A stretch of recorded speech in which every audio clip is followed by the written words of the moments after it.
Okay.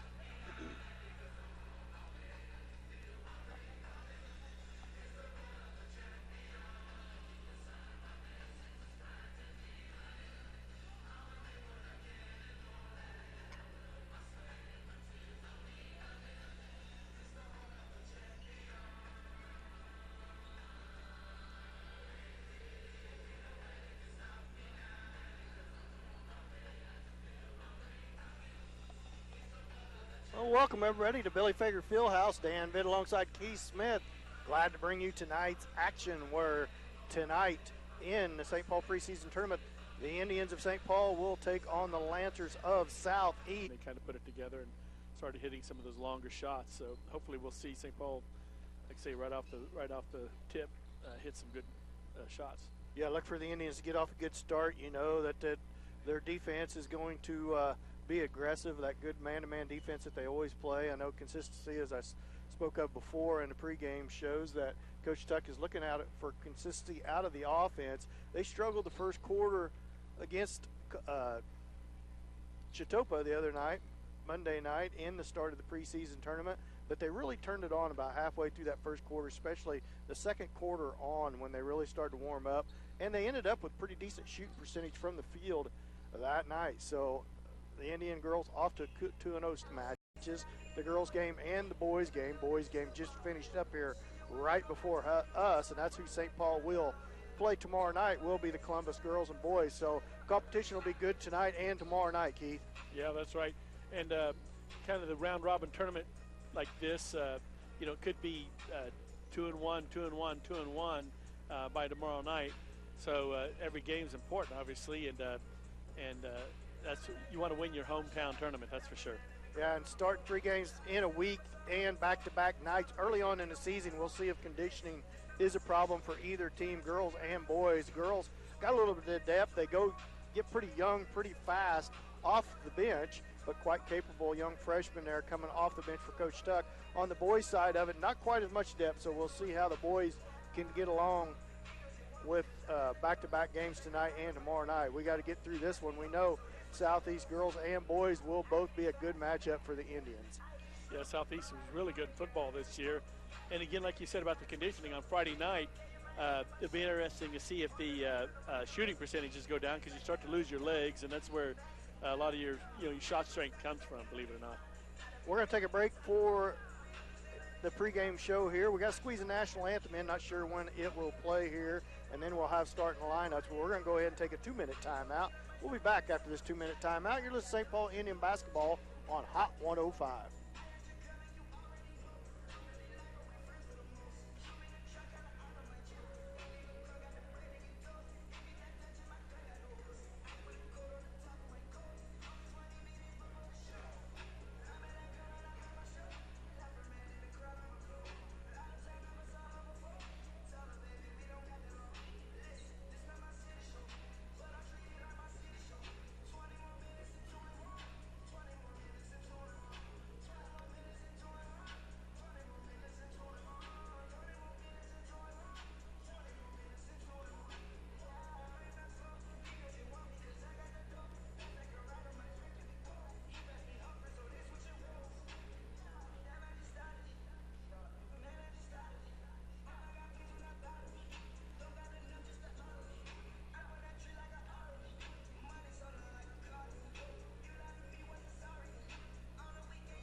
Welcome back to Billy Fager Fieldhouse here in St. Paul, Kansas, and welcome to the St. Paul preseason tournament. St. Paul started out this tournament 1-0 on girls and boys sides, both defeating Chautauqua Monday night, and good victories for the girls and boys, or Tuesday night, excuse me, as break last night and then games tonight and tomorrow night in this round robin tournament is Columbus Southeast, St. Paul, and Chautauqua. As we get set for starting lineups here, as both teams finishing up their warm-ups, we look for a good matchup. Coach Sanders and Coach Tuck has battled it out over the last few years. Coach Sanders really does a good job with the Lancers, as well as Coach Tuck, Coach Burke for the Indians. They're both going to be really aggressive tonight, so we look for it to be a good matchup. And I think we are getting set for the national anthem here in just a second. We'll take a short break as the national anthem plays. Here, when we get started, not sure if they're going to go over starting lineups or if it's going to be the national anthem first, as Mr. McCracken getting ready to set. And it is going to be the national anthem, so we'll go ahead and take a 1-minute timeout. You're listening to St. Paul basketball on Hot 105.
Welcome back to Billy Fager Fieldhouse here in St. Paul. Dan Vitt alongside Ski Smith. Glad to bring you tonight's ladies action between the Southeast Lancers and the St. Paul Indians. Anna Thompson, a senior for Southeast, gets the start, as well as for the Indians of St. Paul, Taylor Watrick, a senior. For Southeast, number 13, Robertson, Rayleigh Robertson, the junior, gets the start for the Lancers. And for the Indians, another senior, Emily Hutcherson. For the Lancers, number 15, McKenna Wren, a senior for the Lancers. And for the Indians, sophomore, Claire Bradshaw gets the nod for Coach Tuck and the Lady Indians. Number 24, Hartman, Miranda Hartman, a senior, gets the start for the Lancers. And another sophomore, Emerald Struthers, gets a nod for the Lady Indians. Last but not least, I think we've got a number change here. Number 30, Katie Bittner, senior for Southeast, and for the Indians, senior center, Katie Coombs. As we get set for tip-off here, Indians coached by Coach Tuck and Coach Burke, and the Lancers coached by Coach Sanders and Coach Farabi.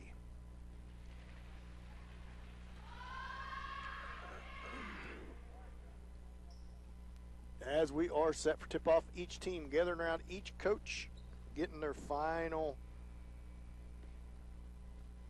instructions as we get set for tip-off here. Look for a good matchup here. 8 minutes on the clock here at Billy Fager Fieldhouse. A little bit thinner late start, a little bit thinner crowd here tonight. Decent crowd for the Indians. The Indians dressed out in their white uniforms with maroon stripes. You know, you gotta like watching the Indians play.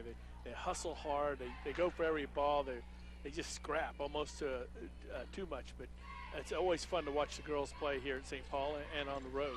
Scrappy is a good term, Keith, for the Lady Indians. They always have been coached.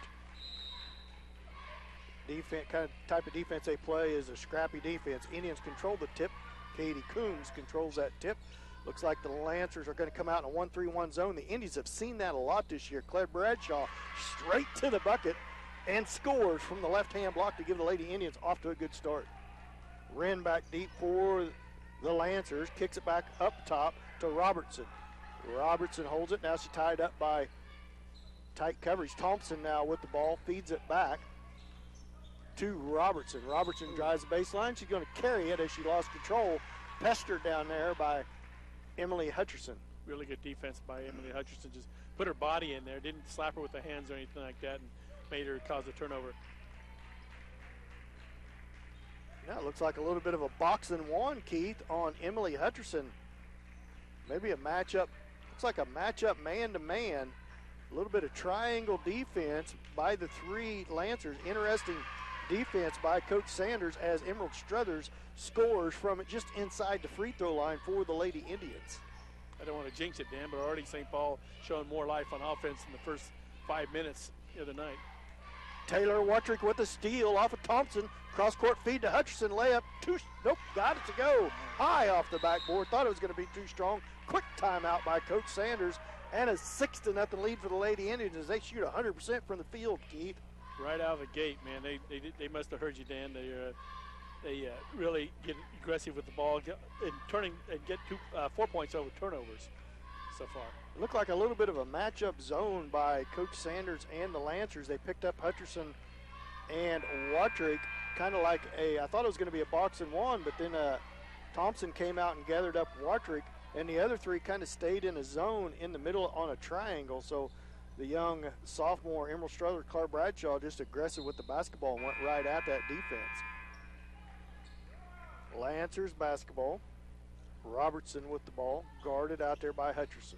Crosses over to her left, gets across to the timeline.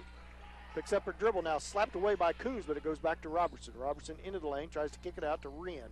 Wren down to the corner, back to Robertson. Thought about a three. Now Wren does shoot a three off the back iron, no good. I believe that's a first shot at the basket for Southeast, and that's out on Emily Hutcherson, and it'll stay with the Lancers. That had a weird carom off the bucket, and Struthers got caught off guard, went down to get it, and it just went out of bounds off her hands. Robertson set to put the ball in play for the Lancers, fed up top to Wren. Pestered out there by Bradshaw. Hands it off to Wren. Wren to the right. Guarded out there by Hutcherson. She finally feeds it down to Bittner, and that's going to be a foul on the Lady Indians, and that's going to be on Emily Hutcherson, I believe. It is. First team foul on the Indians. First on Hutcherson. Wren set to put the ball in play for Robertson, gets it into Wren, back to Robertson. That very easily could have been the second foul on Hutcherson. She got away with one there. She's going to have to be careful not to pick up a second quick one. Here with 6:11 to go in the first quarter, Indians lead 6-0.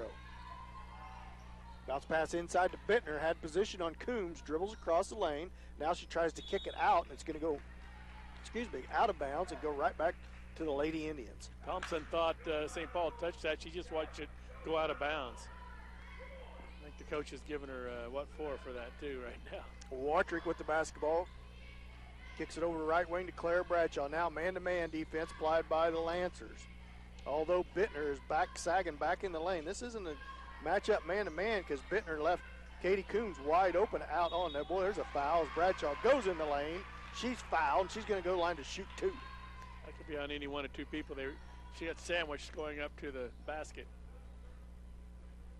First team foul on the Lancers. First foul on Rayleigh Robertson,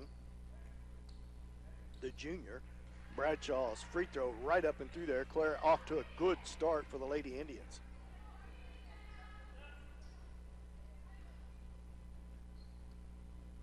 Bradshaw, second free throw right through there. 8-0, Indians lead. Wren puts the ball in play, gets it to Robertson, and she almost carried it out there.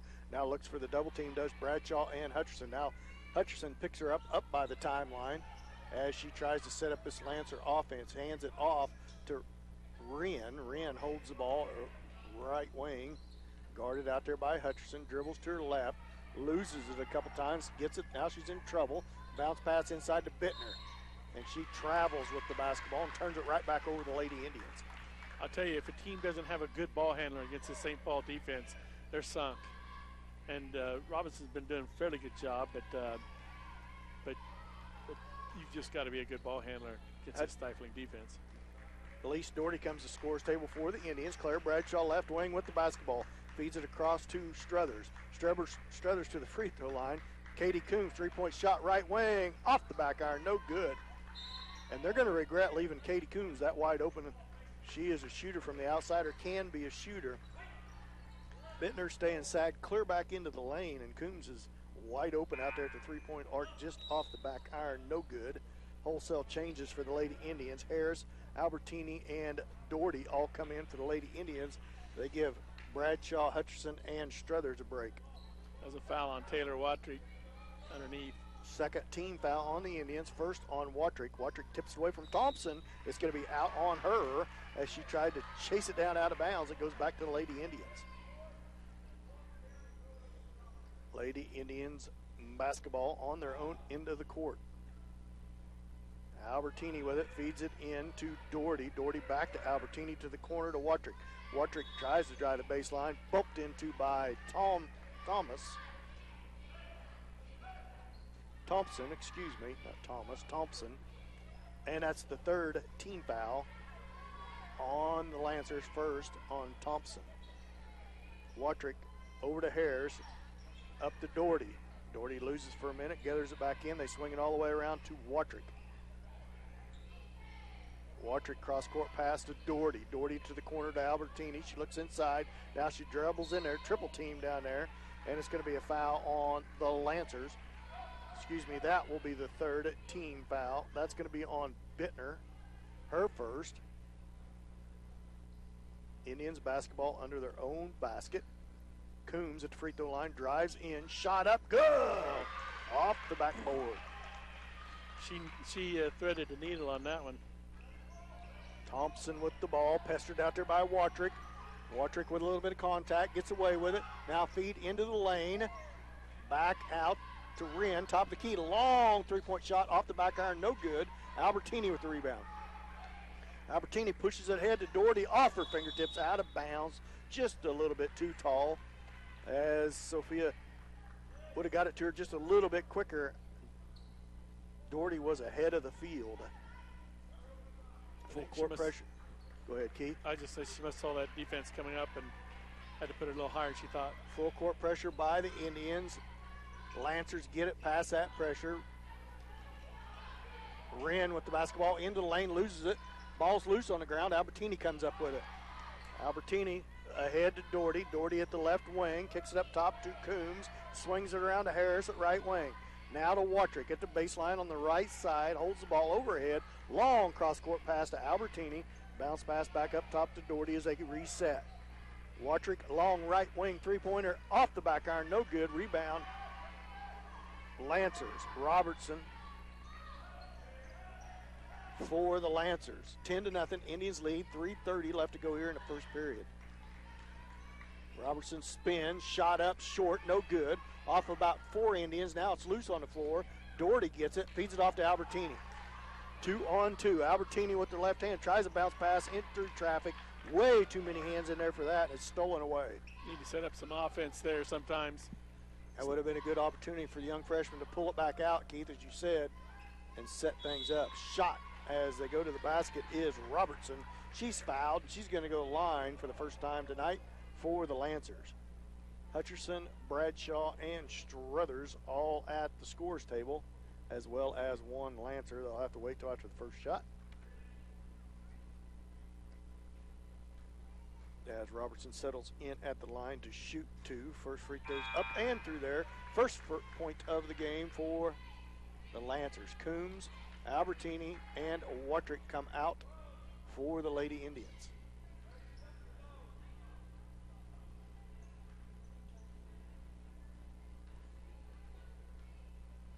Want to welcome everybody on the live stream tonight. If you haven't joined us on the live stream, go to hot105.5.net. Click on the St. Paul Indian banner, and it'll take you right to the YouTube channel. Bradshaw right in there again, shot up and right through there. Claire Bradshaw being aggressive, driving to the hole tonight and getting some points. 12-2, Indians back up by 10. She just attacks that defense and does it really well. He thread the needle in there, like I said. Robertson crosses over between the leg, dribble, feeds it ahead to Bittner. Layup short, gets her own rebound, put back, no good. Rebound, Lancers. Thompson with the shot. Long, no good. Ball's loose. Struthers tries to chase it down, and it's going to be out on her. Indians not able to secure a rebound. Multiple chances by the Lancers. Yeah, just couldn't finish, and they had 3 quick offensive rebounds there. Lancers basketball on the sideline. And Wrens have to put it in play for the Lancers. Bounce pass inside, and that's going to be a foul on Claire Bradshaw. It's a case of St. Paul just not getting bodies more than getting out jumped. Tried to feed it into Hartman, and Bradshaw got her with a little contact with the body. Wrens have to put the ball in play for the Lancers. Feeds it into Thompson, and she loses it out of bounds, and it goes out of bounds, and it'll go back to the Lady Indians. St. Paul basketball. Hutcherson with it for the Lady Indians, crosses the timeline, feeds it to Bradshaw. Bradshaw back up top to Doherty, swings it around to Harris. Harris back up top to Struthers. Dribbles with her left hand. Kicks it into Doherty at inside the left elbow. Shot no good. Short rebound. Robertson for the Lancers. Crosses over against Hutcherson. To the left, to the right, into the free throw line. Stripped away by Bradshaw. Ball's loose. And it's going to be a jump ball. Possession error will stay with the Lancers. Doherty just, she tried to grab the ball. It went out of her hand. She picked it up on the floor and just didn't have any continuance going up on that shot. Left it way short. Wren checks in for Robertson to give her a break. Number 5 had checked in earlier. Haynes for the Lancers. The Lancers basketball under their own rim with the possession arrow. Kick up top to Thompson. Thompson guarded out there by Elise Dorter. Dribbles with her left hand. Kicks it off to Wren. Wren up top to Haynes. Haynes picks up her dribble. Guarded by Harris closely. Bounce pass to Thompson. Almost stolen away by Elise Doherty. Thompson regains control. Loses it up by the timeline. Picks up her dribble. Bounce pass over to the right to Wren. Lancers being very patient here. Haynes with the basketball. Tight man-to-man defense by the Indians. Causing them trouble. Tried to pass into Bittner. Stolen away by Struthers. Struthers sprints down the right side. All the way down. Layup. No good, but she's fouled. Emerald Struthers, young sophomore, will go the line to shoot 2 as Katie Coombs back up at the scorer's table for the Lady Indians, as well as Taylor Wattrick. Struthers at the line to shoot 2. Right through there. 13-2. Indians up by 11. 1:09 left to go in the first period.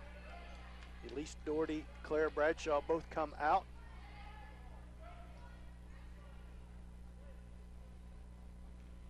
As Struthers settles in for her second. Short, no good. Ball's loose on the floor. Struthers ties it up. Good hustle by her. And the possession arrow is with the Indians. Albertini back to the scorer's table for the Lady Indians. Comes in for Josie Harris. Wattrick with the basketball. Three-pointer. Hutcherson off the inbounds. Nice. Good. She buries it from the right side. Struthers swats it out of bounds on the full court pressure on the inbounds, but it will stay with the Lancers. One pass from the inbounds from Wattrick to Hutcherson, and she buries a 3 from the right wing. Good play called and very well executed. Full court pressure applied by the Lady Indians. Wren with the basketball. Now the Indians retreat, except for Hutcherson. Full court Man-to-man pressure by her on Wren. Really making her work hard to get across half court.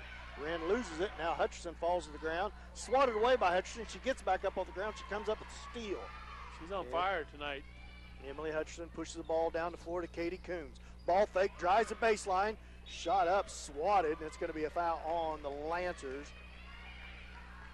And that's going to be on number 13, Rayleigh Robertson, the junior.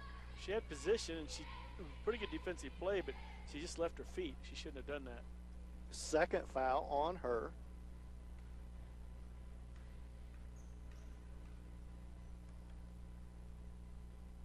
Katie's first free throw up and through there.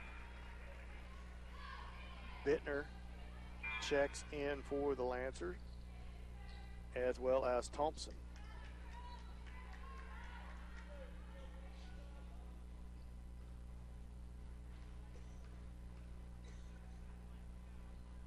Coombs' second free throw is right through there and good. 18-2, 16-point lead for the Indian. Thompson with the ball, cut off by Albertini. Haynes, and now stolen away by Albertini. Went off of Haynes' hands. Cross-court pass to Coombs. Layup, short, no good. Ball's loose. Thompson, ooh, now there's a push. Never seen it. Foul on the play. Let's see who it's on. And that's going to be on Katie Coombs. That will be Katie's first 15 foul on the Lady Indians. Southeast basketball. Full court pressure applied by the Indians. Thompson with it. Now the Indians retreat. Down court pass is swatted out of bounds by Struthers, but he'll stay with the Lancers. Just about any long pass you see, St. Paul's right on it. They anticipate, they get up, and they block that off. Wren with the basketball for Southeast. Gets Thompson, who came open off the backboard. No good. Knocked out of bounds. Ooh, it's going to be off the Lancers. I thought that was off Struthers. Must have went off one other Lancer hand before it went out of bounds. 18-2, Indians lead. 14 seconds left to go here in the first period. Watrick with the basketball. 10 seconds left. Right wing to Hutcherson. 8 seconds. 6 seconds. Watrick dribbles to her right. Oh, she's wow. All tied up by Thompson with 3.9 left. 16 foul. That'll be on the floor. Indians will have a chance with 3.9 seconds left to go under their own basket with the basketball. She was course collared. Watrick feeds it in to Hutcherson. Back to Hutcherson. 3-point shot at the buzzer. Off the rim, no good. And at the end of the first quarter, Lady Indians lead 18-2. We'll be back after this 1 minute timeout. You're listening to St. Paul basketball on Hot 105.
Welcome back to Billy Fager Fieldhouse here in St. Paul, where the Lady Indians will take 3 more quarters just like that one as they lead 18-2 after the first quarter. Yeah, the defense really stepped up and just denied Southeast all night. Inside to Bittner, stolen away by Harris, and she's going to be fouled. She's going to go to the line to shoot the 1-and-1. There's a little bit of a frustration foul.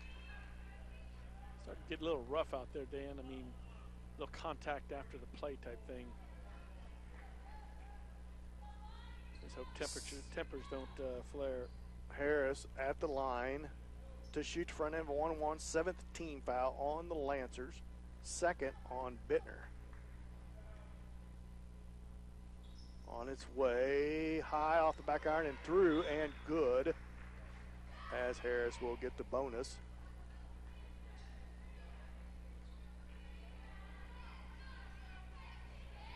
as she lines up for a second. One dribble, shots away, off the back iron, no good. Over the back, rebound, and that's going to be an over back on the Lancers. That's going to be on Wren. That's going to send Albertini. Nope, it's going to be player control over the back. 8th team foul. Harris, three-pointer from the left wing, long, no good. Rebound, fought for underneath, loose, and the Lancers come out of there with it. Wren with the basketball feeds it off to Haynes, and she's going to be fouled by Albertini, I believe. Let's see who they call it on. Could be Bradshaw or Albertini. I believe it's going to be on Sophia. No, they're going to call that on Clara Bradshaw. Her second. Team foul number 6 on the Indians as Doherty and Hutcherson check in for Albertini and who? Bradshaw. Southeast basketball under their own rim. Set to put it in play is number 15, Wren. Wren feeds it into Haynes. Haynes just inside the right elbow. Now steal by Doherty.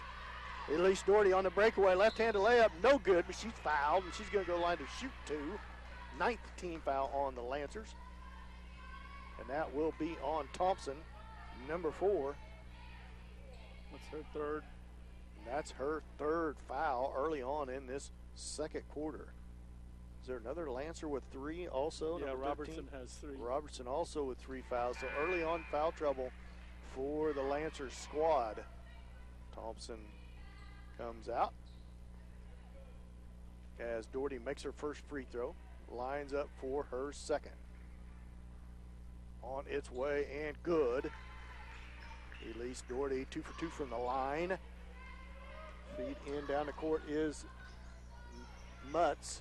Ball's loose. Wartrick ties it up. Change of possession arrow goes to the Indians of St. Paul. So yet another turnover on the Lancers. This is by far the best the Lady Indians has looked this year, Keith. They're just so far early on in a quarter and just a little bit a dominating performance so far. So I hope they can keep it up. Yeah, definitely a teamwork tonight. Some good passes, some good moves, some good offense. Hutcherson with the basketball, crossover in the lane, good. She's fouled. They're being a lot more aggressive driving to the basket, creating some good high percentage shots, weaving their way through traffic. That's going to be on Bittner. That's her third also, I believe, isn't it, Keith? I believe so, yeah. It is her third, 10th team foul on the Lancers. The Indians will be in the double bonus the rest of the way, and we are just 1 minute into the second quarter. I don't know how you, as a coach, you tell them to back off, but you can't keep fouling like this. Hutcherson makes the and one and gives the Indians a 24-2 lead. Wren trying to find somebody to get into, finally does, feeds it down to Bittner. Bittner against Coombs, shot up short. It's loose, rebound Haynes, and she throws it to Hutcherson for St. Paul. Hutcherson on the breakaway, couple crossovers, shot no good, but she's fouled. Boy, she was blazing down the right side, crossed over a couple times, ended up in good position to make that layup, was fouled. Uh-oh. We're going to have a technical on Southeast coach Derek Sanders as who was the foul on, Keith? First on number 15, yeah. Wren. And as I said, Indians in the double bonus the rest of the way. Hutcherson will shoot either her free throws or the technical fouls. I'm not sure which first. As she makes her first. I think she shoots the free throws first, and then we'll see who shoots the technicals. I imagine Emily will just stay up there for the technical shot. Second free throw is right through there. Should have the technical free throw shots. Now they're going to converse together. Coach Sanders wants a timeout, but we'll see if they shoot the technicals first or if they give the Indians timeout.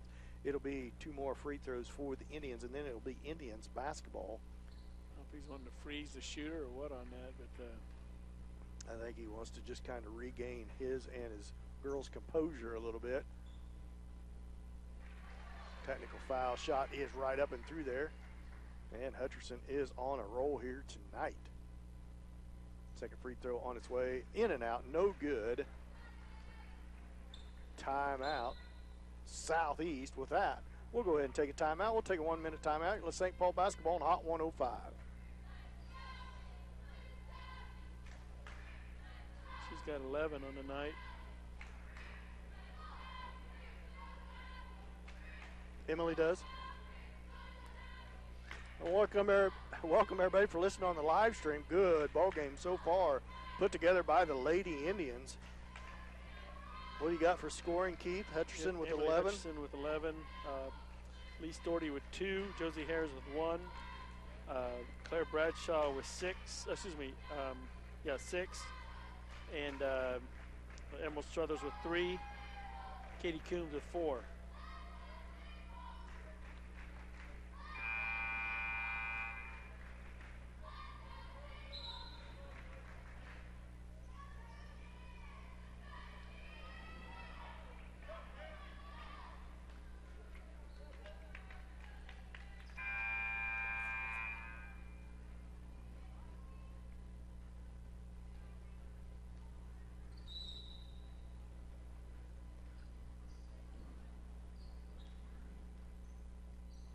Welcome back to Billy Fager Fieldhouse. St. Paul leads 27-2 over the Lancers of Southeast. And we are not 2 minutes into the second quarter yet. 6:38 left to go here in the second period. St. Paul basketball. Watrick feed in to Struthers. Good feed. She's fouled, and she's going to go to the line and shoot 2. I think that was Bittner again, but I'm not sure. Maybe not. No, she's not out there. That is going to be on number 33, Smith. Chanel Smith, who has come in for Bittner. There's multiple subs in for Southeast because 3 different Lancers have 3 fouls early on in the second period. So Struthers with her first free throw lines up for her second. Emerald Struthers might not be a high point person, Keith, but her energy on the floor has really created some points for the Indians. Hartman with the basketball into the game. Feeds it back off to Wren. Wren guarded by Hutcherson. Watrick goes for the steal, misses it. And number 23 gets past his Mutz. Mutz up to Hartman. Hartman guarded out there by Hutcherson. Now that's going to be a foul on Elise Doherty over the top. Although that ball is high and looks like it's anybody's basketball to go get, 9 times out of 10, you're going to get that over-the-top call when you go over the top of somebody with your hand and kind of come across their shoulder with their opposite hand. Jacobs checks into the game. She needs to wait because there's 2 shots.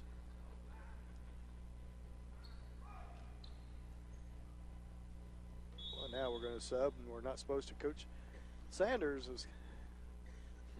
Now we hold up. We go ahead and let them sub. We're not supposed to, but we did.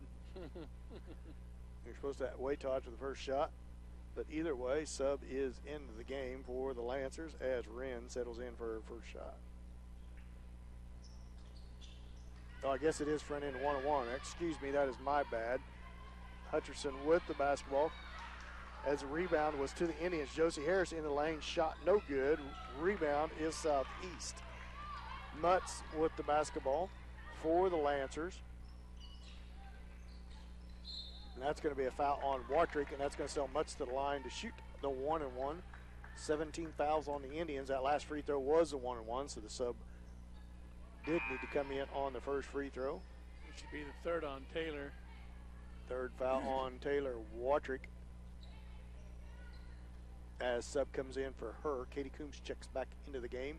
8th team foul on the Lady Indians, so early foul trouble now for the Indians with Taylor Watrick. Free throw off the backboard too hard. Katie Coombs with the rebound, feeds it out to Hutcherson. Hutcherson feeds it off the right wing to Struthers. Struthers up top to Doherty, around to Albertini. Albertini to the top of the key, feeds it in the lane to Coombs. Double team down there, dribbles to her right, shot up short, no good.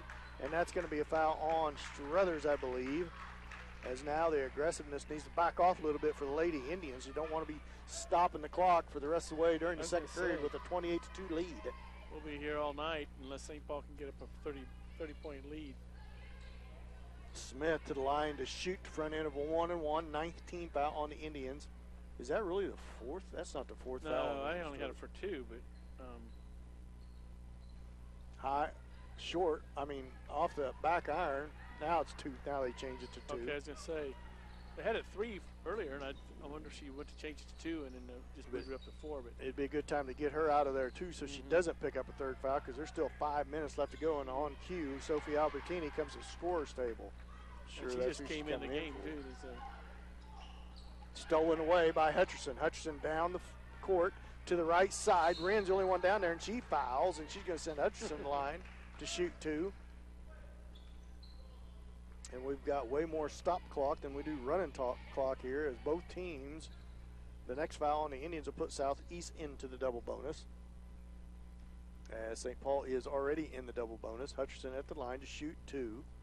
Fouled on her layup attempt. That was the second foul on number 15, McKenna Wren, the senior. Albertini in for Harris as he leaves Struthers in.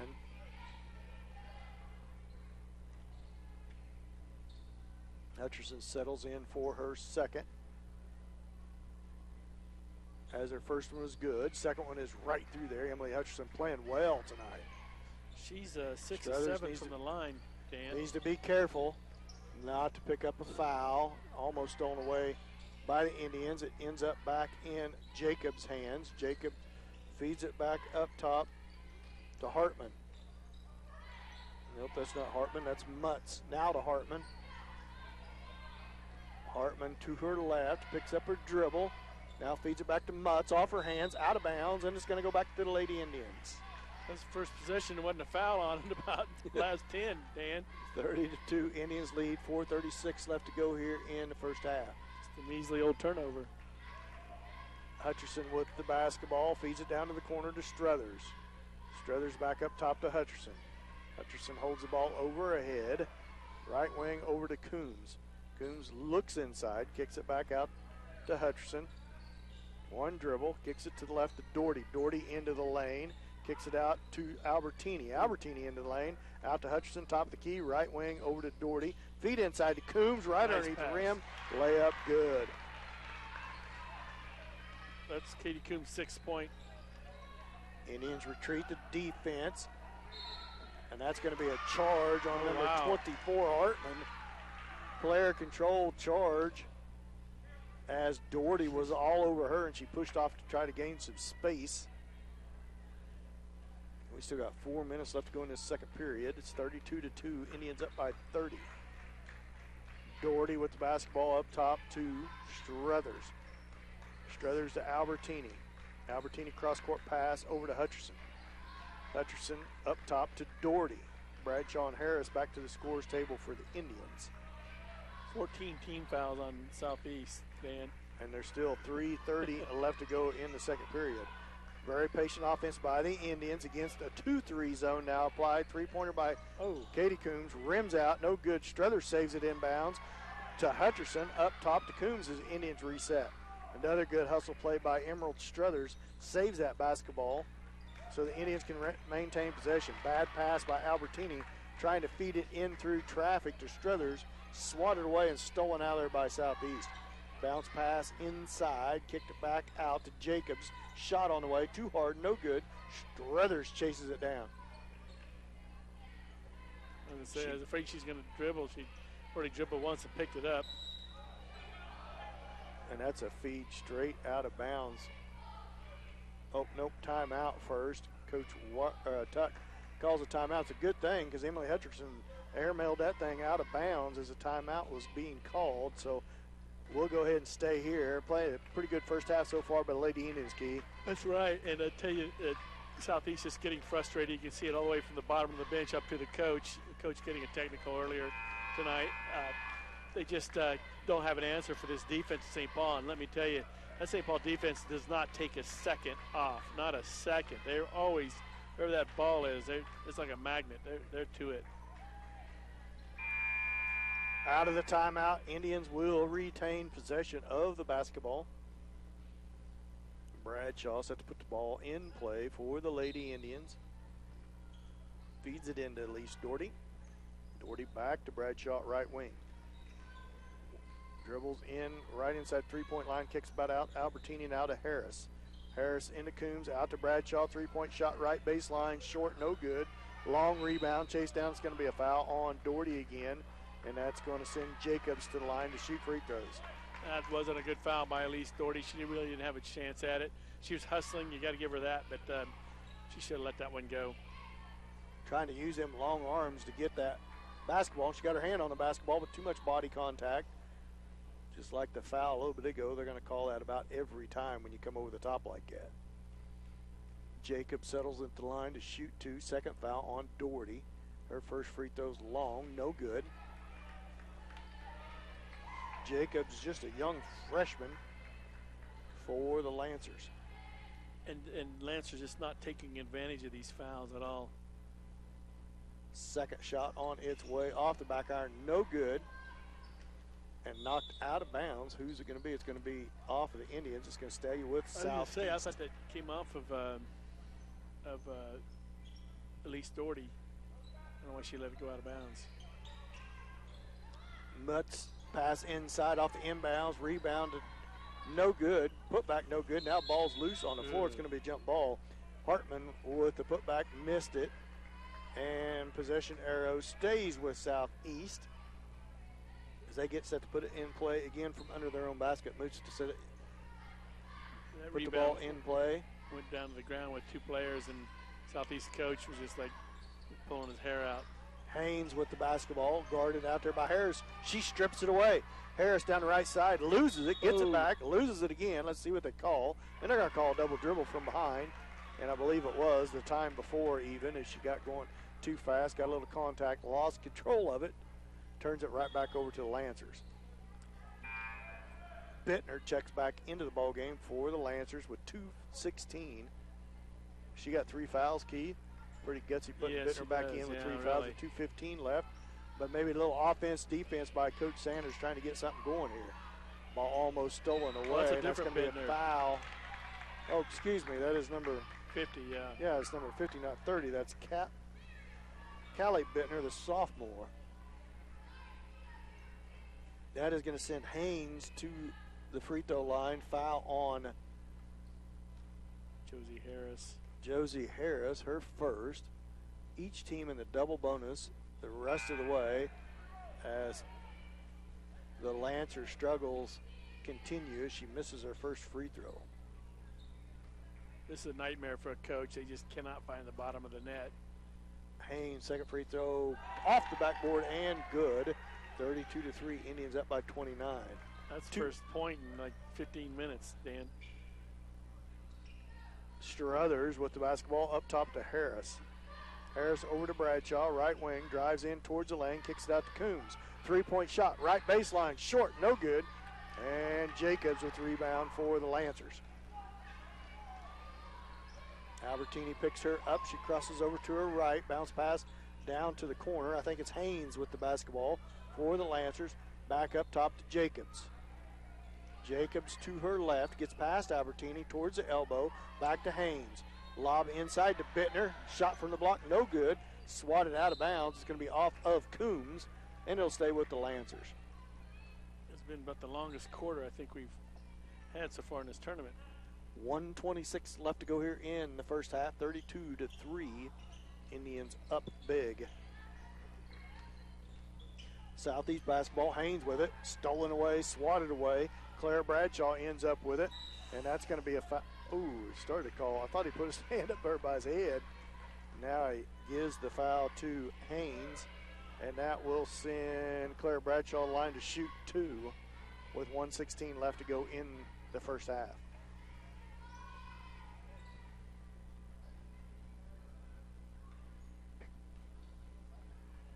Bradshaw settles in at the line. First free throw is right up and through there.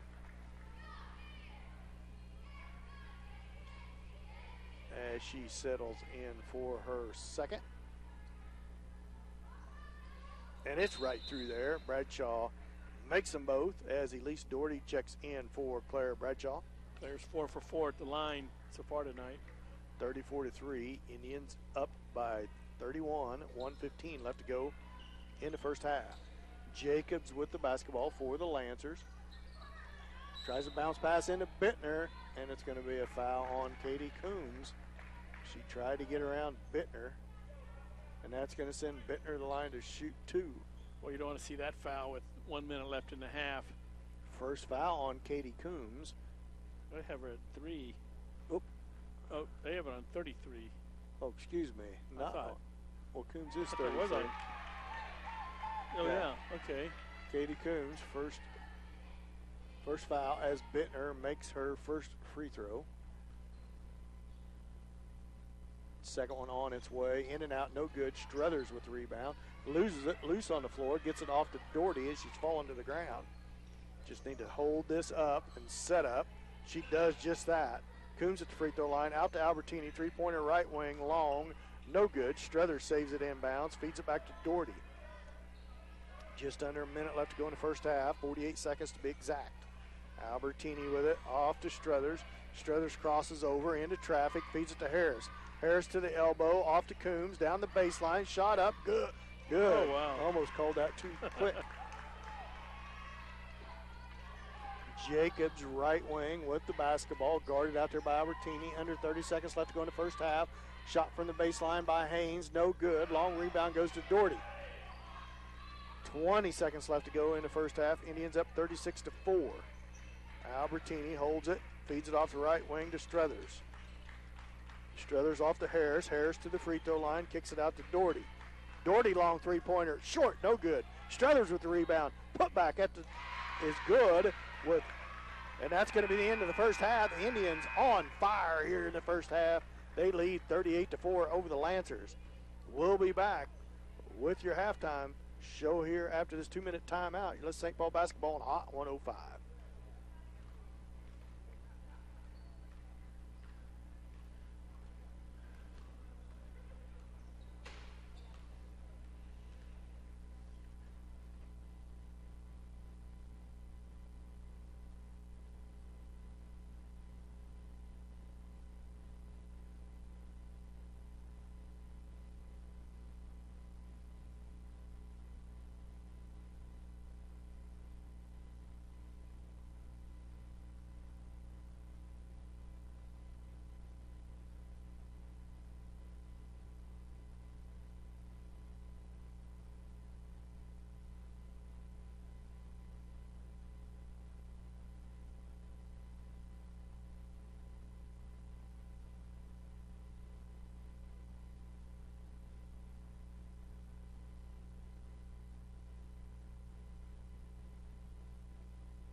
Welcome back to Billy Fager Fieldhouse here in St. Paul, Kansas, where St. Paul leads 38-4 over the Lancers of Southeast in a real good first half. Best one yet put together by the Lady Indians, Keith. Yeah, they really had it hitting on both sides, offense and defense. They impressed me there at the foul line. I don't see many misses. I think they had 3 misses on. I don't have the attempts counted up, but with the other team having 15 fouls, you know there was a lot of attempts. But and so far, looking at unofficial stats right now, Emily Hutchison was leading St. Paul with 13 points. She was really on fire and really good at the free throw line. She's hitting 6 of 7 at the free throw line. Elise Doherty with 2 points on the night. Josie Harris with 1 of 2 from the free throw line. That's her 1 point tonight. Claire Bradshaw with 4 field goals and 4 free throws for 8 points. And then Emerald Struthers with 6 points. She was 2 of 4 from the free throw line. Katie Coombs with 8 points. She was perfect at the free throw line with 2 of 2. And 8 points on the night. That's 38 points for the Indians. Taking a look at what Southeast did, they were not much of a conversation there. They had 2 free throws in the first half, was their only 2 points. That was by McKenna Wren, and then in the second quarter, they had 1 point by Maddie Haynes at the free throw line and 1 point by Callie Bittner. And I didn't record how many misses they had, but they missed a lot at the free throw line. They had some opportunities there with St. Paul in the bonus and then the double bonus there in the last 3 or 4 minutes of the half. St. Paul's aggressive defense has caused havoc for Southeast, but it's really been impressive is their good defense hasn't really created, it's created some fast break opportunities, but that hasn't where the majority of the scoring has come from. They've done a good job underneath the basket, rebounding the basketball, and then setting up their half-court offense. This is by far their best shooting game they've had in the first half, although we only have 38 points. 38 points is great for a first half of basketball, but we are firing on all cylinders, it looks to me like, doing a real good job of feeding the basketball around in a circle, being aggressive, going to the rim, and getting some shots fouled, or shots to fall. The Indians have been to free throw lines quite a few times and have shot well from the line, Keith. Yes, they have. I was amazed looking at, like you say, Emily Hutchinson. I think she had 1 miss out of 7 attempts, and she just lit it up. Yeah, out of 7 attempts, just 1 miss, and she's very aggressive. And what she was impressing me about her was when they were playing that zone, she's able to dribble in and thread the needle, and finish off on a lot of those baskets. Sometimes you get in there with a lot of congestion, it's hard to finish. You might get in there, but you can't put it at the bottom of the net.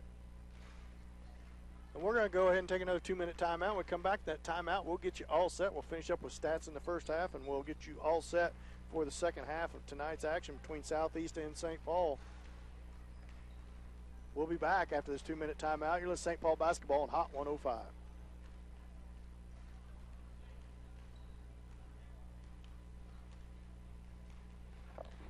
Adam. I got it. Just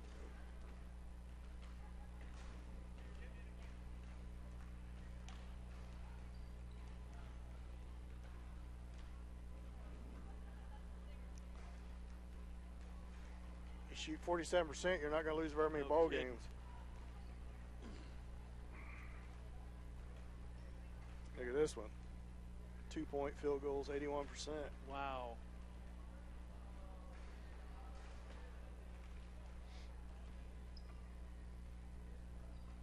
$17 for 21 from the foul line. Everybody on the live stream, that's a lot of trips to the foul line for the Lady Indians, and pretty good shooting.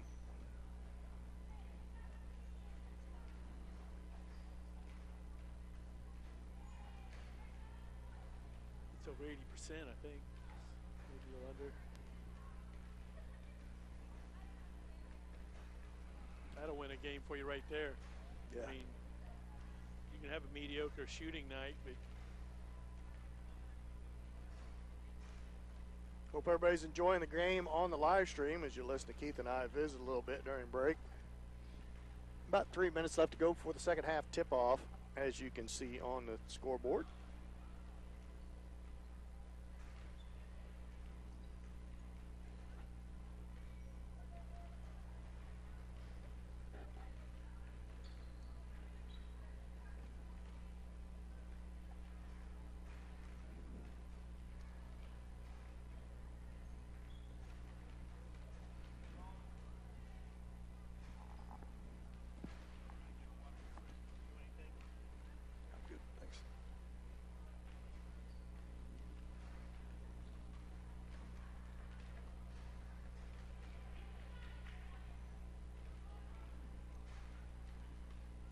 Welcome back to Billy Figure Fieldhouse, where St. Paul leads 38-4 as Keith went over some of the first half stats I want to share with you. A few more of them. St. Paul shooting for 10 for 21 from the field, 47%. That's pretty good, folks, but the good part is from two-point land, they're 9 for 11, shooting 81%. What really drug that shooting percentage back down is they're only 1 for 10 from three-point land for 10%, but they've been to the foul line 21 times, and they've made 17 of 21 for 80%. That's pretty good shooting by the Lady Indians right there in the first half. I'm sure Coach Tuck will take that every night. They've only had 4 turnovers, 11 team fouls, 11 steals, 9 total rebounds, 3 offensive and 6 defensive. So pretty good first half put together by the Lady Indians. As I've already alluded to a couple times, that was the best first half of basketball I've seen the Lady Indians play really in quite some time going into last year. They played well, moved the ball good as a team, was aggressive on defense. And although Emerald Struthers, as it sits right now, is not by far, Struthers was 6 points on the night, which is good enough, but she has created a lot of plays off of her hustle plays. She's doing a good job of really playing hustle plays on defense. Leading scorer for the Indians is Emily Hutcherson. She is 3 for 4, 75% from the floor, 2 for 2 on 2-pointers, 1 for 2 on 3-pointers, and 6 for 7 from the free throw line. So a good night put together by the senior Hutcherson. I believe the only person in foul trouble for the Lady Indians, and we don't have fouls here on the score sheet, I don't believe, is Taylor Watrick has 3 fouls on the night. Yeah, excuse me, it does have it here. Watrick with 3, Bradshaw with 2, and Doherty with 2, as well as Harris with 2. Everybody else for the Lady Indians just 1 foul or no fouls. So look for Taylor to try to keep it clean here for a while. Taylor always aggressive on defense. Has picked up 3 fouls here tonight.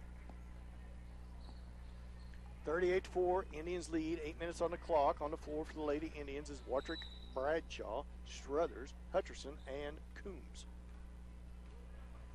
Bradshaw with it. Feeds it off to Emily Hutcherson, right wing. Look for the Indians to continue their hot hand here tonight. A little more aggressive defense by the Lancers. Bradshaw at the left corner with the basketball. Shot up and good from the block in traffic. So Bradshaw gets the Indians off to a good start the second half. Thompson with the basketball, guarded by Watrick. Feeds it off the right wing to Wren. Excuse me, that was Robertson with it all the way to the lane. She's going to be fouled as she goes to the rim. See if that's on Coombs or Hutcherson.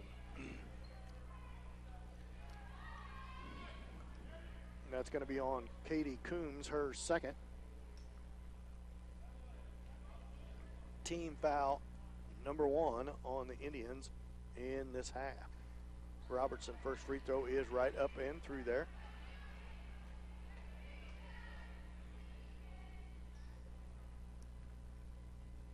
She settles in for her second, 40-5. Indians up by 35. And make it 34. She makes them both. Watrick with the basketball just underway here in the second period.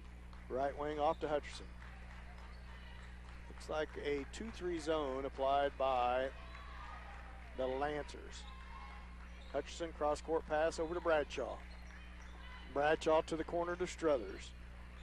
Struthers cross-court pass over to Hutcherson at the left side, down the baseline to Watrick. Watrick with a couple ball fakes, faces a basket, feeds it back up to Hutcherson. She drives to her left, kicks it up top to Struthers. Struthers gets it swatted by Robertson. Straight to the basket she goes. She's going to be blocked by Bradshaw or fouled by Bradshaw, and she's going to go to the line to shoot 2. You know, Robinson, it seemed like I remember her from last year. She's actually a pretty good player. She just doesn't have the people around her to, help her out. 40-6, Indians up by 34. Robertson to the line to shoot 2. Third foul on Claire Bradshaw. Robertson first free throw is up and through there. Second team foul on the Indians, none on the Lancers this half. Robertson starts out well from the free throw line, 4 for 4 from the free throw line to start this third period. 40-8, Indians up by 32. Watrick with the basketball, feeds it off to Bradshaw. Bradshaw drives the baseline into traffic, feeds it back up top to Struthers. Struthers saves it from going out of bounds. Gives it back to Hutcherson now. Timeout. 30-second timeout by Coach Tuck. Wants to make an adjustment off this different defense applied by the Lancers. Indians up by 32, 40-8. Indians started out good this half. Claire Bradshaw with the first offensive possession scored, but since then Robertson has been 4 for 4 from the line, being aggressive herself for the Lancers.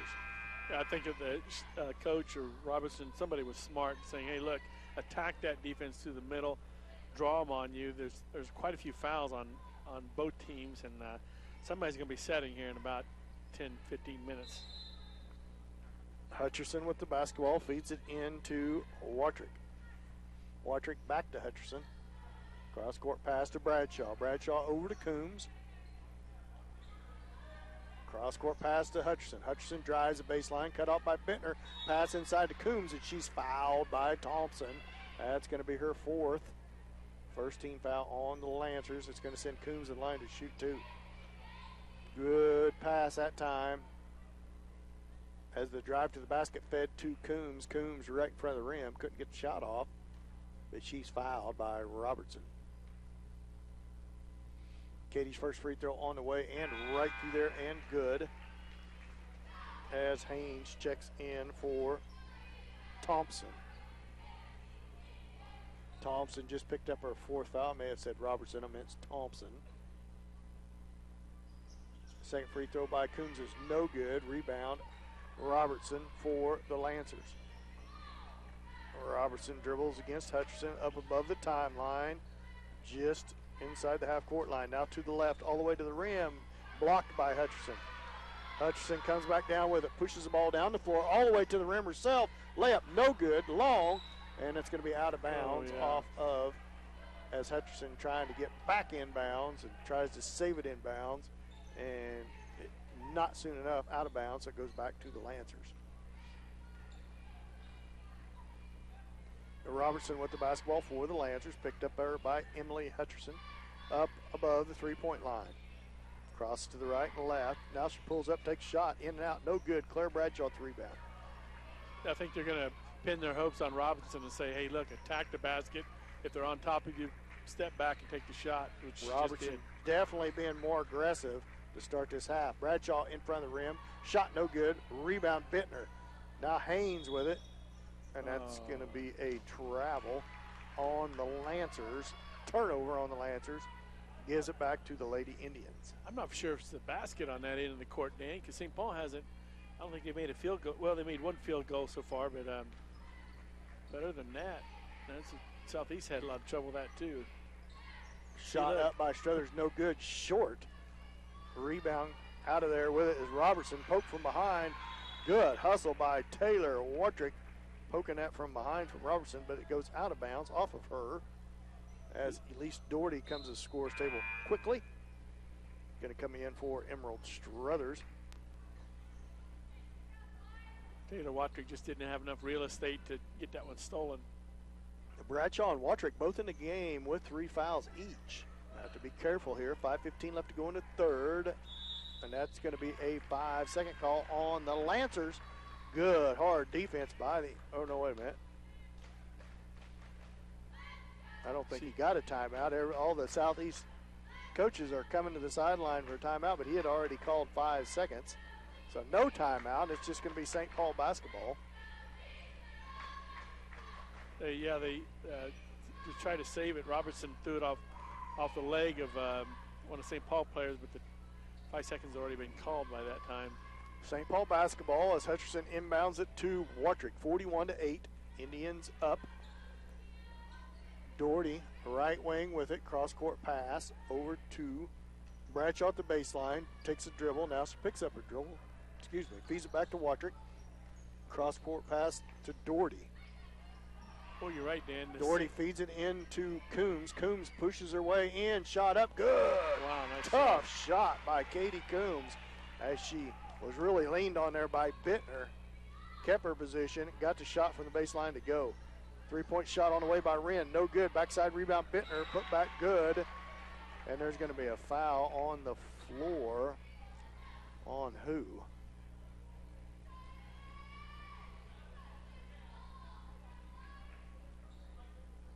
And that's going to be a foul on Emily Hutcherson away from the basketball as the shot counts. And they're going to whistle Hutcherson for a foul away from the ball. 43-10, 33-point lead for the Indians.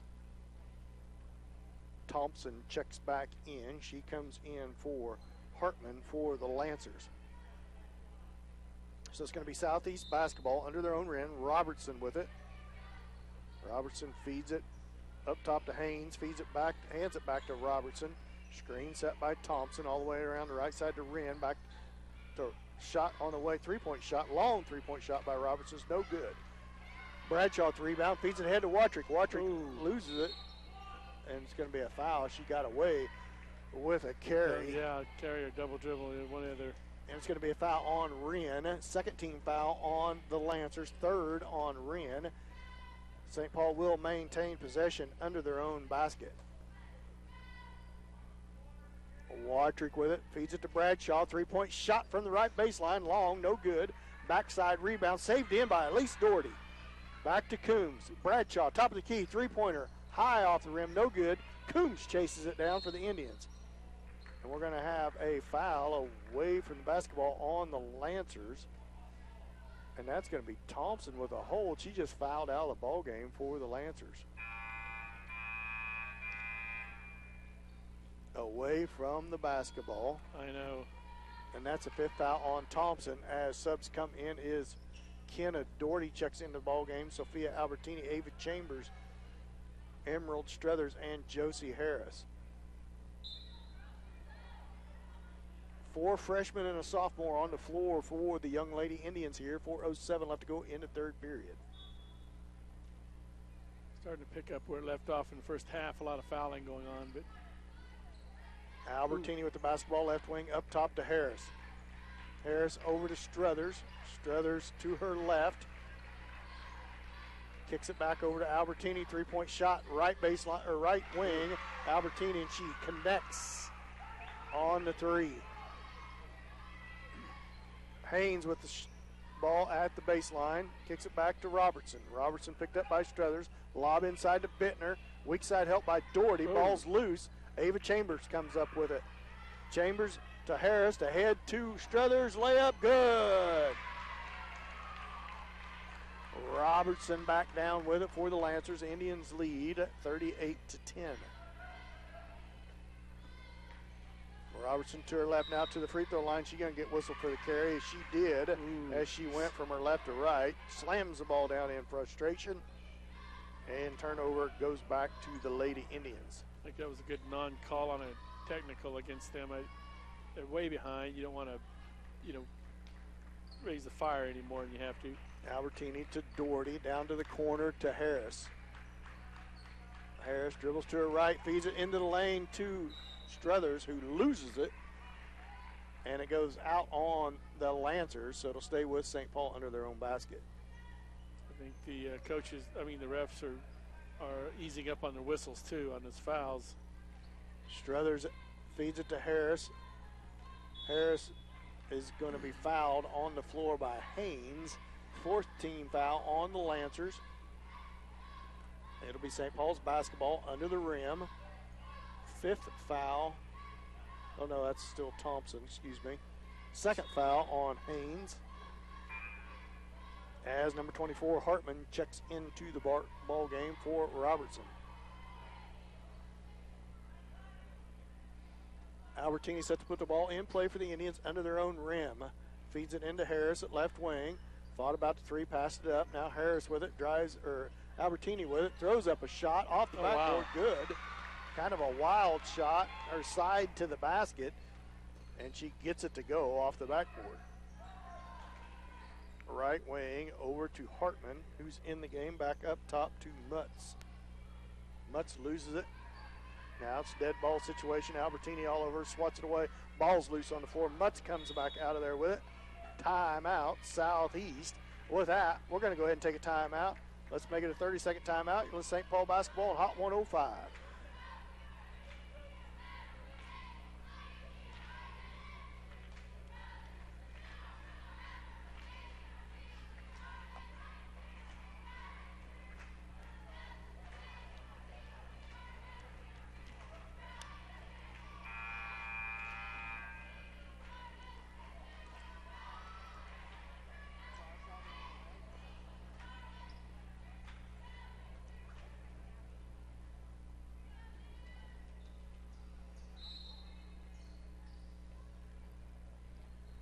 Welcome back. Southeast with the basketball out of the timeout.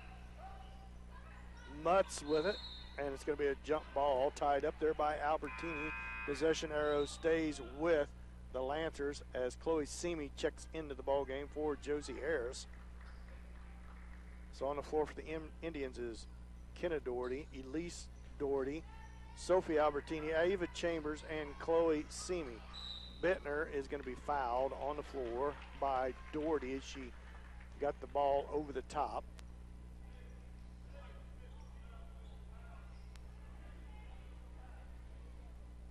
Bittner goes to the line to shoot two. That's the third foul on Elise Doherty.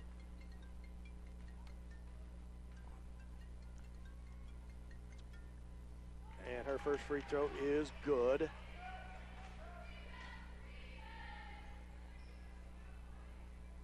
As she gets lined up for her second, 50-11. Southeast trails. And Bittner makes her second free throw. Back into the game comes Robertson.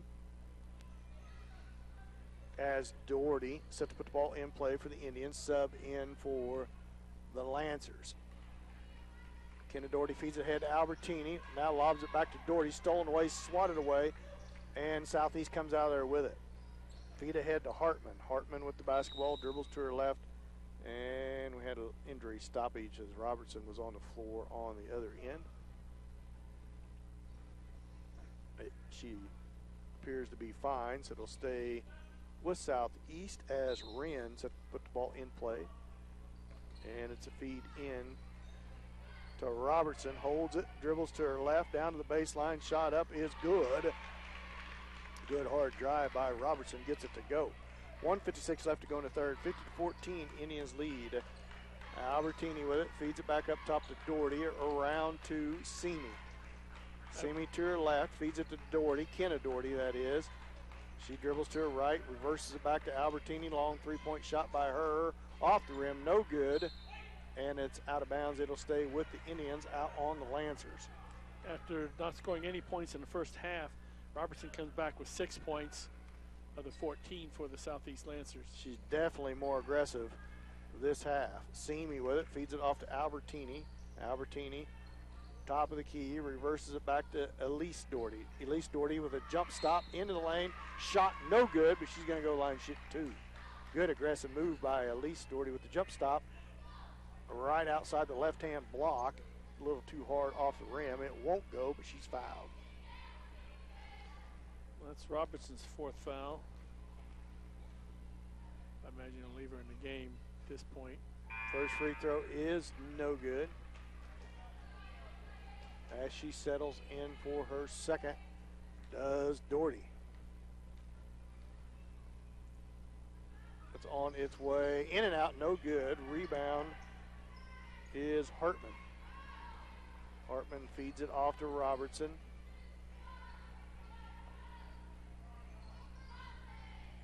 Robert now shot from the left-hand baseline, no good, or left-hand top of the key is Mutz. It's no good. Rebound Kenna Doherty. Doherty feeds it off to Elise Doherty inside the timeline. Just about a minute left to go here in the third period. Albertini feeds it, or nope, that's Simi feeds it to Albertini. Jump stop, left-hand layup, too strong, no good. Backside rebound to Wren for the Lancers. She feeds it off to Robertson. Robertson picked out there by Doherty, dribbles into the lane, contact, no call. Shot's too hard, gets her own rebound, put back, no good. It's going to be a foul on the floor this time. And I believe that's going to be Ava Chambers getting whistled for the foul. It is 15 foul on the Indians as Josie Harris checks back into the ball game for Elise Doherty. Definitely a tale of two halves on these fouls. Southeast trying to get the ball in, finally does get it into Mutz. Mutz feeds it back to Robertson, splits the defender, and she can call for a travel. I think the Southeast coach has given up on arguing calls. He just Albertini with the basketball for the Indians. 30 seconds left to go here in third. Feeds it off the right wing to Josie Harris. Back up top to Kenna Doherty, over to Simi. Simi to the top of the key, off to Harris, or Albertini. Albertini split the defenders, goes to the rim, and is going to be fouled as she goes to the rim. She is pushing that jump stop almost to the point of getting a travel call on that. Albertini set to put the ball in play for the Lady Indians. 16 foul on the Lancers. Foul is on the floor. Simi picks up her dribble, feeds it back up top to Harris. Harris crosses over at the elbow, spins through, shot up, no good. She's going to get, Robertson is going to get whistled for the foul, and she does not like that call. Last one, too, if I got it right. And as she heads towards the bench, and that is Rayleigh Robertson's 5th foul. Good junior player for the Lancers. She's not real happy. I don't blame her. That was kind of a tic-tac foul on that. But Harris settles into the line. First free throw is no good and long.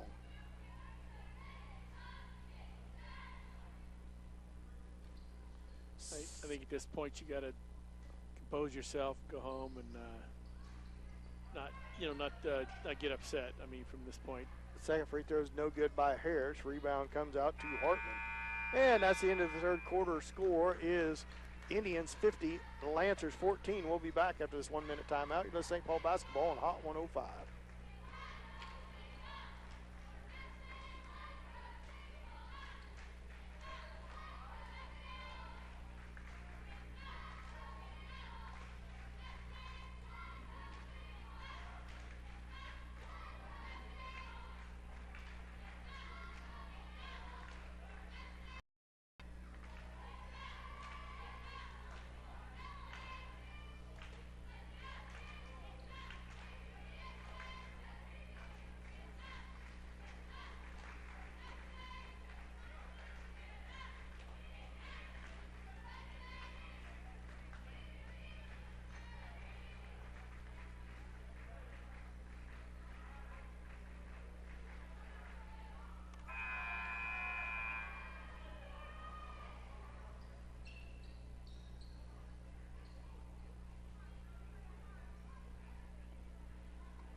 Welcome back to Billy Fager Fieldhouse here in St. Paul. Fourth quarter starts. St. Paul leads 50-14. Should be a running clock here in the fourth quarter. Ought to speed things up here a little bit. Harris off to Simi at left wing, back up top. Reverse it back to the elbow to Albertini, and it's an air ball, but saved back inbounds by Doherty. Swats it to Harris. Harris's shot's no good, but she's going to go to the line and shoot 2. Coach Tuck dresses 11. At times like this, he probably wishes he had the whole roster on the bench, Keith.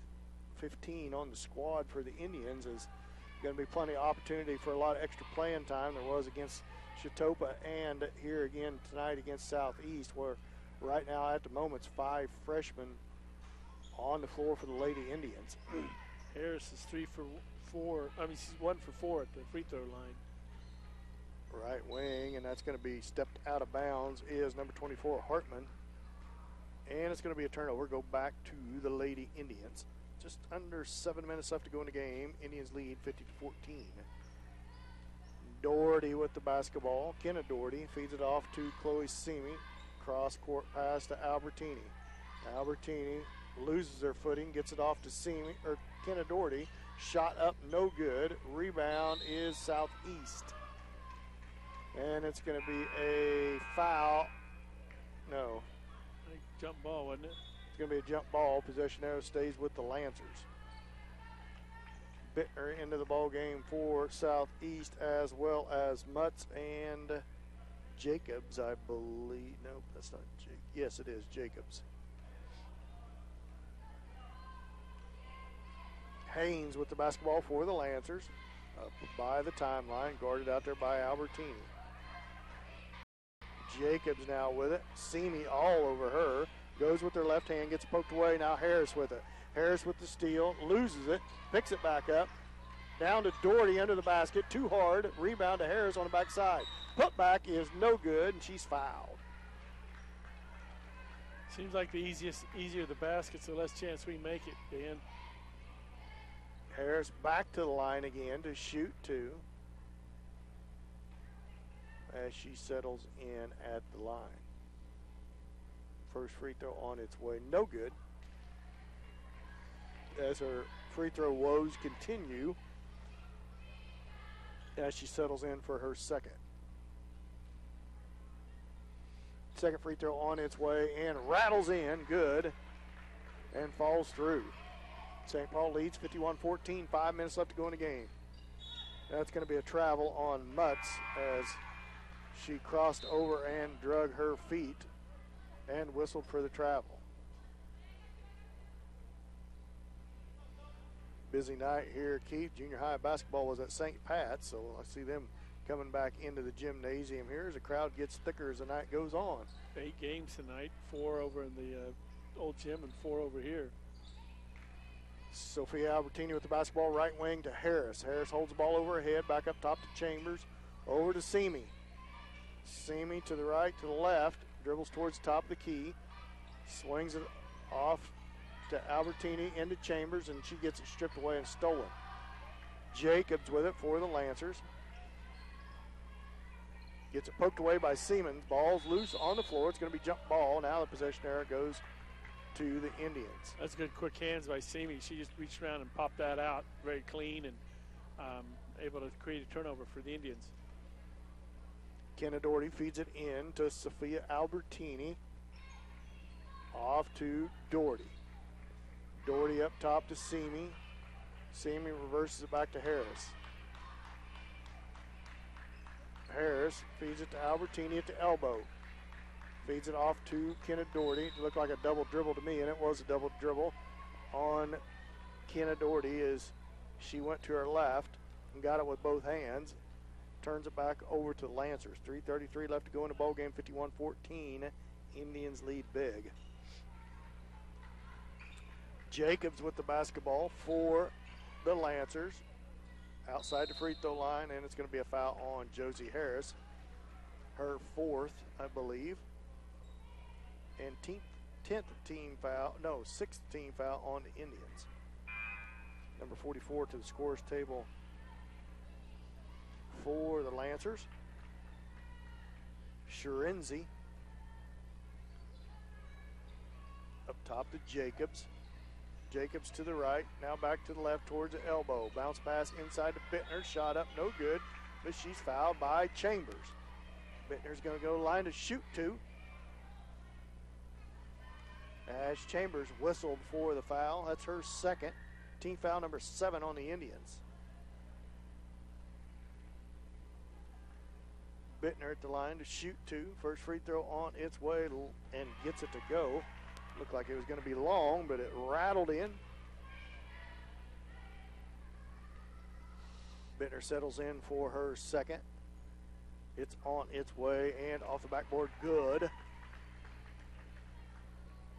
2:13 left to go in the ball game. Kenna Doherty with the basketball, feeds it off to Simi at left wing.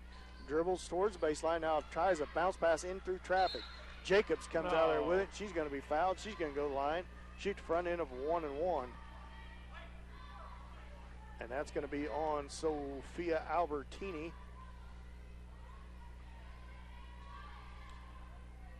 And that's the 8th team foul on the Indians, first on Albertini. Those are the aggravating calls, whether it's such a close call by the ref or by actually doing that foul on you got this kind of a lead. Jacobs free throws no good. Rebounds fought for underneath. Let's see if they call jump ball. Possession error stays with the Lancers. Jacobs set to put the ball in play under their own basket. Looks to feed it in. Ball's loose on the floor. Nobody sees it. Now finally, number 23, Mutz retrieves it. Back to Jacobs. Jacobs going to be fouled by Chloe Simi, and that's going to send her to the line. Shoot the front end of a 1-1 again. 9th team foul on the Indians. It would be a lot of stoppage of play if it wasn't for the more than 30-point lead, Keith. Luckily, the clock keeps running even towards the free throw or on the free throws. Jacobs free throws along, no good. Rebound Doherty. Kenna Doherty.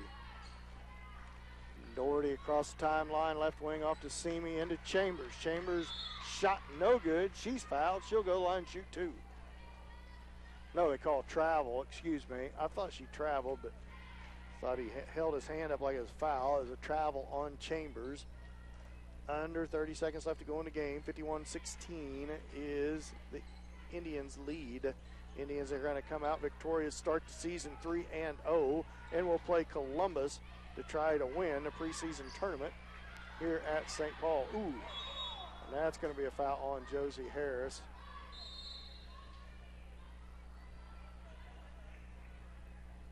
And 5 seconds left to go in the game. That's going to be a foul on Josie Harris on the.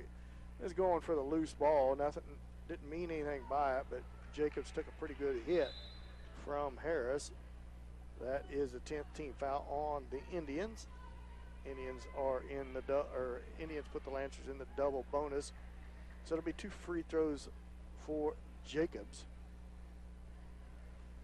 I guess they haven't put that foul up yet. Jacobs' first free throw's on its way off the back iron. No good.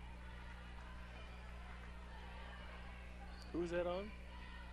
I think it was on Josie Harris, although they never have put the foul up. Either that or it was on Kenna. Must have been on Chloe Semi. That Chloe makes Semi. sense because that'd be her second foul. Second foul on Chloe Semi.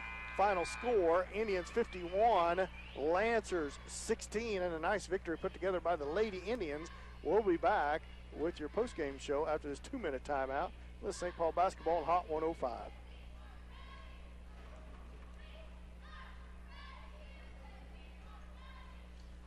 St. Paul only scored 1 point in that whole quarter. We did? Yeah, and they scored 2.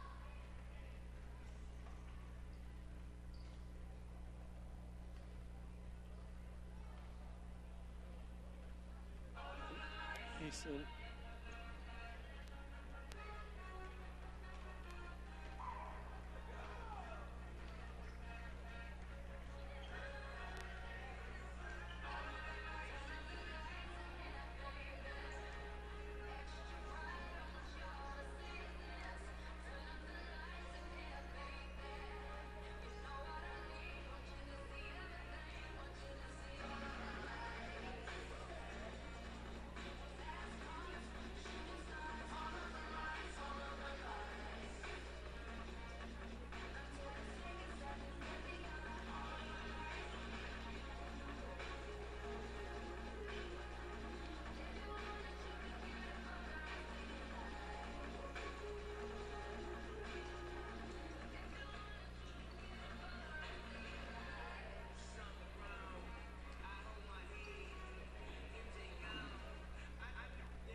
Welcome back to Billy Fager Fieldhouse here in St. Paul, where St. Paul come out victorious big over the Lancers. Final score 51-16.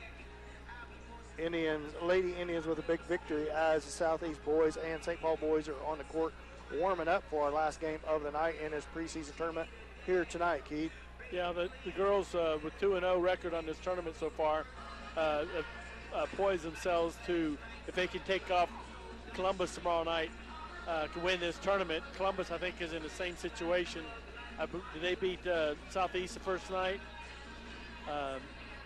Anyway, so that'll be for the tournament Friday night where these girls play.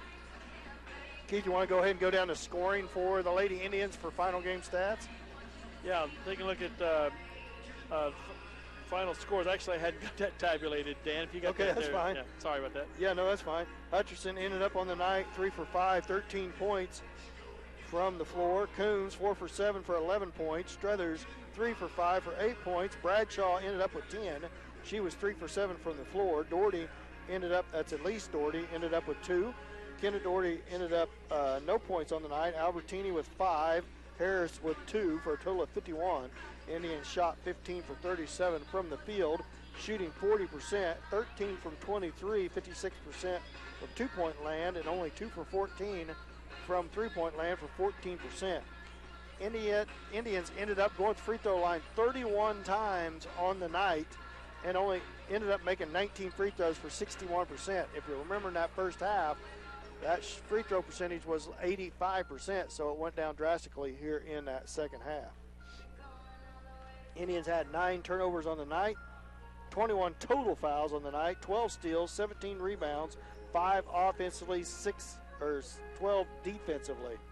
Pretty good night put together by the Lady Indians. Of course, you get in a game like that, you know, scoring was pretty low in that third and fourth quarter by both teams, but Indians had a real good first half and just kind of kept it rolling throughout the game. Well, that happens when you start to see a bunch of subs get in and play, and even though I don't think the subs play dropped off much, but, you know, obviously they didn't have the offensive output that the Indians saw in that first quarter with scoring, 1 point in that fourth quarter and barely, I had that score at half, 38, barely 12 points in that third quarter. So after scoring a total of 38 points in that first half, you know, they scored 13 points in the second half. So. Yeah, Indians only ended up with 12 points in the third period, 1 point in the fourth period. So through 3 quarters went pretty good with the starters, put subs in there, and scoring went down. Of course, it was running clock in that fourth quarter, too. Really sped the game up on that running clock with 8 minutes. Takes almost exactly 8 minutes to play the quarter. So we wrap up the post-game show here for the girls. They come out a nice victory, end up 2-0 in the tournament. Have a big game tomorrow night versus Columbus. Columbus, as you said, Columbus and St. Paul both 2-0 in this tournament, so that'll be for the tournament championship in the round-robin play tomorrow night.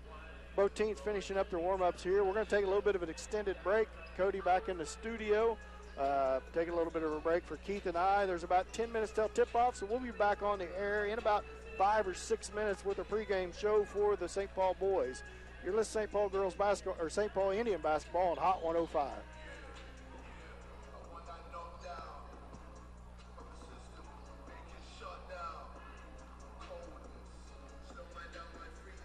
Hey. Yeah, I'll holler at you here in a minute, Cody, all right?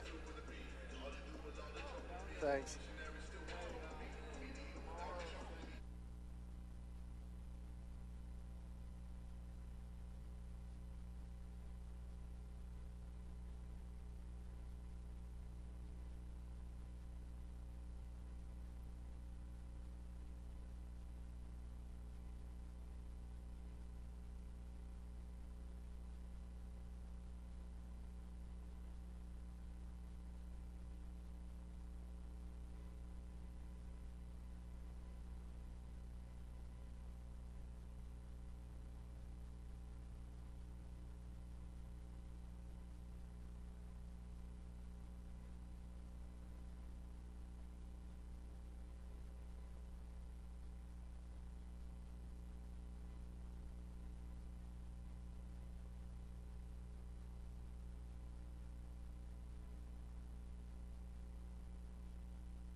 We're back, Cody.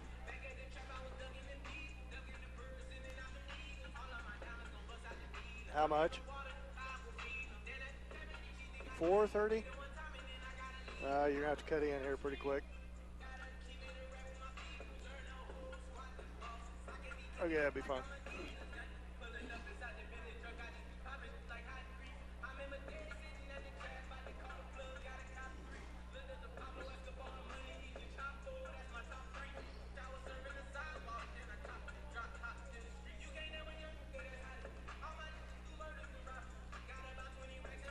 Welcome back to Billy Fager Fieldhouse, where tonight, in our last game of the night, St. Paul will take on Southeast. We look for a good matchup for the St. Paul Indian boys. They had a nice victory the other night against Chetopa to start this tournament out, and they're going to try to remain perfect in the preseason tournament to play Southeast.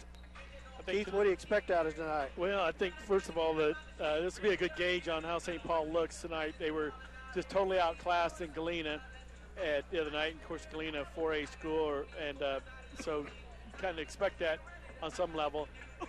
And this Chetopa just didn't have the weapons, and it'll be interesting to see how St. Paul can hold up against Southeast. I don't know if Southeast is 2A or 1A, but they're obviously a larger school than St. Paul by quite a bit, and this will be really a tale of how St. Paul's season will probably look. Southeast coming off a good football season, as well as the Indians of St. Paul, so we look for a good matchup in this second stanza of the night, where the Lady Indians come out victorious in the first game. St. Paul led by their defense in the night, and senior Caleb Lemons. A lot of fast break points by Caleb off that 1-3-1. They just created a lot of defense, and his teammates did a good job moving the ball down the court to him. I don't know how many layups he had on the night, but he had a lot of layups on the night in double figures. 20, I forget how many points. 29 points. 29 points on the night, so good night put together by him. Look for that to continue here tonight. It'll be a much tougher matchup, but the Indians look like they match up pretty good size-wise against this Lancer team. Indians probably about as tall across the board. No big towers, but with the Bradshaw boys, one of the Bradshaw boys out still sick tonight. But between them and Hayden Smith, Easton Dent, and all about that 6'2", 6'3" level. So we get set to go over starting lineups here for our last game of the night. Yeah, even Ivan Murillo. I think he's 6'1", 6 foot maybe, but he's got a big body. He's a wide body underneath, and sometimes you get a tall kid at 6'3", 6'4" that is awful skinny or maybe not muscular. You've got an advantage with a wide body under there to move somebody out, power somebody out to get position for a rebound. St. Paul just losing two seniors last year, Colin Carlson and Kenny Haney. And Kenny Haney, one of the big offensive producers for the Indians, so a little bit of offense to fill there. Kenny and Colin, both real good basketball players, and the Indians fill in positions this year. Hayden Smith with a lot more playing time this year. Both the Bradshaw boys will get a lot of playing time. Chase Bradshaw still out ill. We're not sure how long he'll be out, but he's really had a bout with the mono and trying to come back from that here.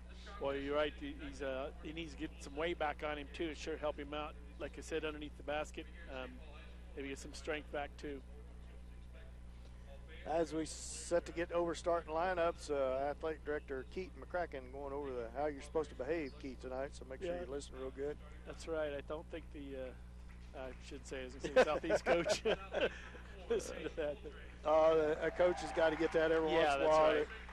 Coltrane, number 4, junior for the Lancers, get the start. And for the Indians, Caleb Lemons, the senior, number 3, gets the start for Southeast. Number 12, Zayden Hendricks, a junior, will get the start for the Indians. Senior Hayden Smith. And for Southeast, number 15, Reese Jacobs, senior.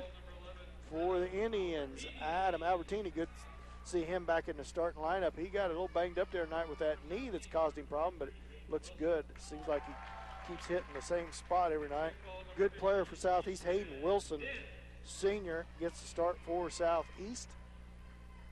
They don't have height in here, but Wilson, by far the tallest for the Lancers. Tavanero Tavanero gets a start for the Lancers. And last but not least, Chandler Bradshaw will get the start for the Indians. Head coach Keith Wattrick, assisted by Kevin Doherty and Dan Wall.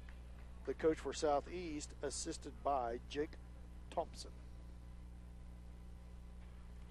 Yeah, I think we're going to see a good game tonight, Dan. I think these teams are pretty evenly matched. Hopefully St. Paul can get their offense going like they did the other night. Not a repeat of what we saw at Galena by no means, but I don't think they're going to get the easy runaways like they got Caleb Lennons against Southeast, but like they did against Chautauqua. But it'd be nice to see them set that up. Ready to jump center for the Indians is Hayden Smith. Will be against Hayden Wilson for the Lancers. And we are 8 minutes on the clock and set to get underway here between the Lancers and the Indians. Tip controlled by the Indians. Albertini feeds it ahead to Bradshaw. Bradshaw crosses over. A lot of contact. No call made. Albertini shot from outside the elbow. In and out. No good. Rebound. Hayden Wilson. Put back off the backboard. No good. Hayden Wilson. Hayden Smith with the rebound. The rebound is Hayden Wilson, and it's going to be a foul on Easton Dent. First team foul on the Indians. First on Dent. Coltrane with the basketball. Feeds it off to Jacobs. Jacobs off to Hendricks, back to Jacobs. Swings it around to the right wing, cross court pass to Coltrane. Coltrane back up top to Jacobs. Back to Coltrane. St. Paul in that zone again tonight, Dan. Hayden Wilson off to the left wing to number 25, Tavanero. Down to the baseline on the left side to Hendricks, back up top. They move it quickly. Coltrane back over to Jacobs. Jacobs down to Tavanero, back up to Jacobs. Contact by Lemons as they try to get the Indians moving here into the elbow, back up top. Gets it tipped away for a second, but Jacobs reels it in, fills it back to Coltrane. Shot by Wilson, no good. Albertini with the rebound. Indians with the basketball. Looks like a man-to-man by the Lancers. Easton Dent all the way to the rim. He can't get it to go off the rim. Rolls off. Ball's loose. Comes into Lemons' hands. Lemons resets the offense for the Indians. Into the lane he goes. Shot from the free throw line. Good. Caleb Lemons gets the Indians a 2-0 lead. Coltrane with the basketball. Back down quickly. Feeds it off to Jacobs. Jacobs back to Coltrane. Coltrane into the elbow. Back to Jacobs. Three-point shot. Top of the key. No good. He misses everything, and it goes back to the Indians.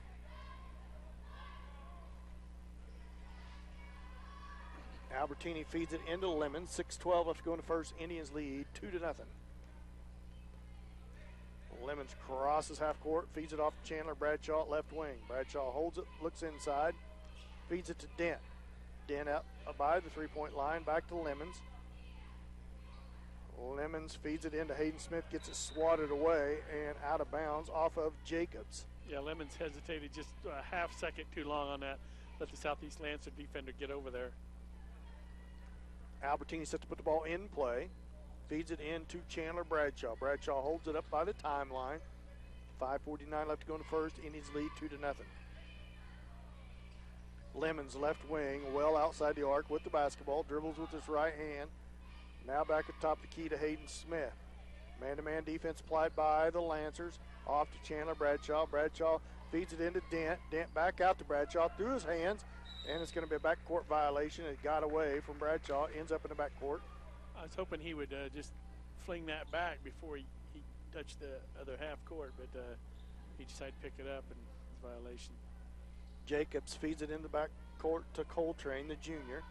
Back to Jacobs, over to the corner to Tavanero, and it's going to be a travel on Tavanero. Good pressure defense by Albertini caused that turnover, and it goes back to St. Paul.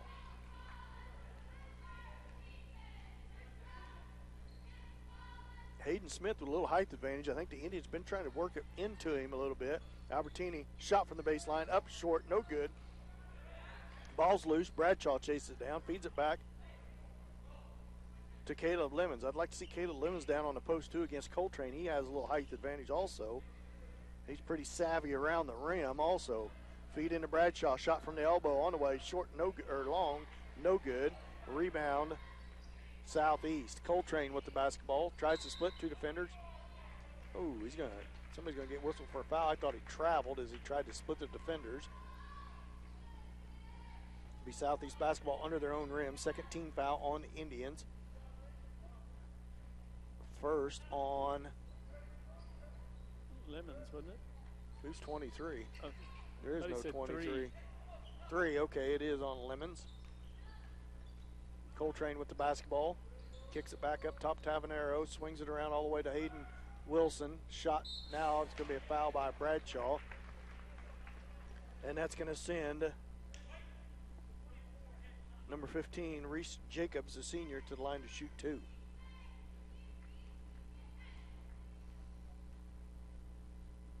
First free throw on its way and right through there and good.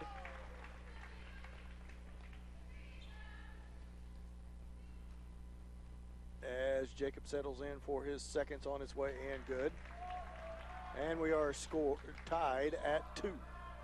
Not impressive offense by either team. The defenses look good, but they're not this good. Albertini across the half court with the basketball, feeds to Bradshaw at right wing. Bradshaw holds it. Feeds it off to Hayden Smith. Top of the key, off to Albertini.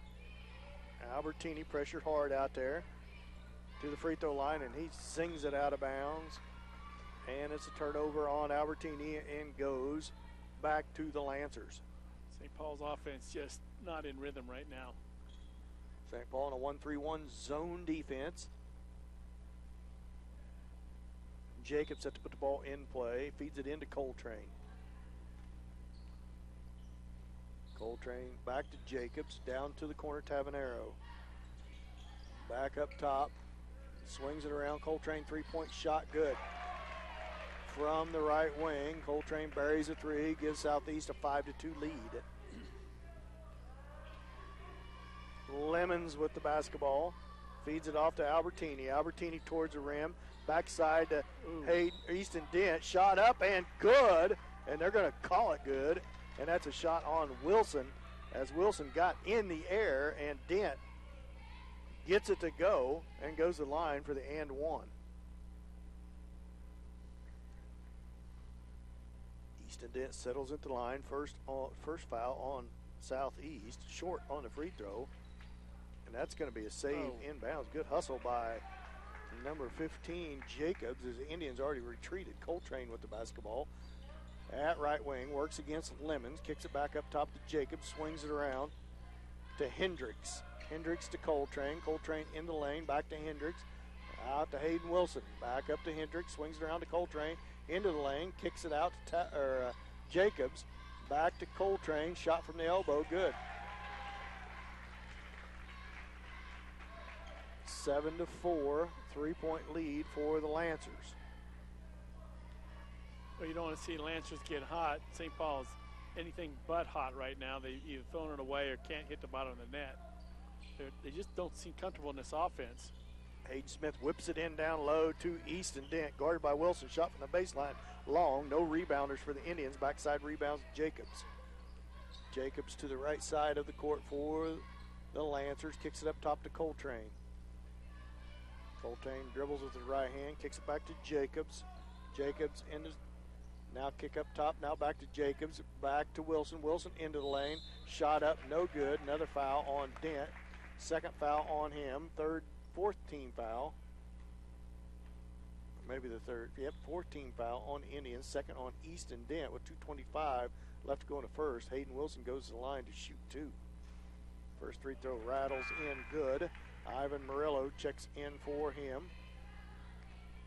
And number 3 checks in.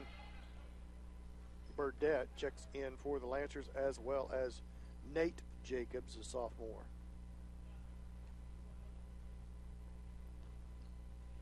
Eight to 4.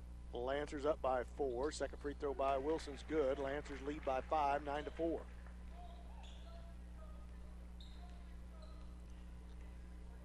Albertini with the basketball. Picked up top by Jacobs. Bradshaw off to Lemons. Lemons at left wing. Southeast is doing a really good job of protecting inside the three-point arc for sure. Lemons jump through, shot up, and it's going to be a foul on the floor on the Lancers. That's going to be on Coltrane. Third team foul on the Lancers. First on Coltrane.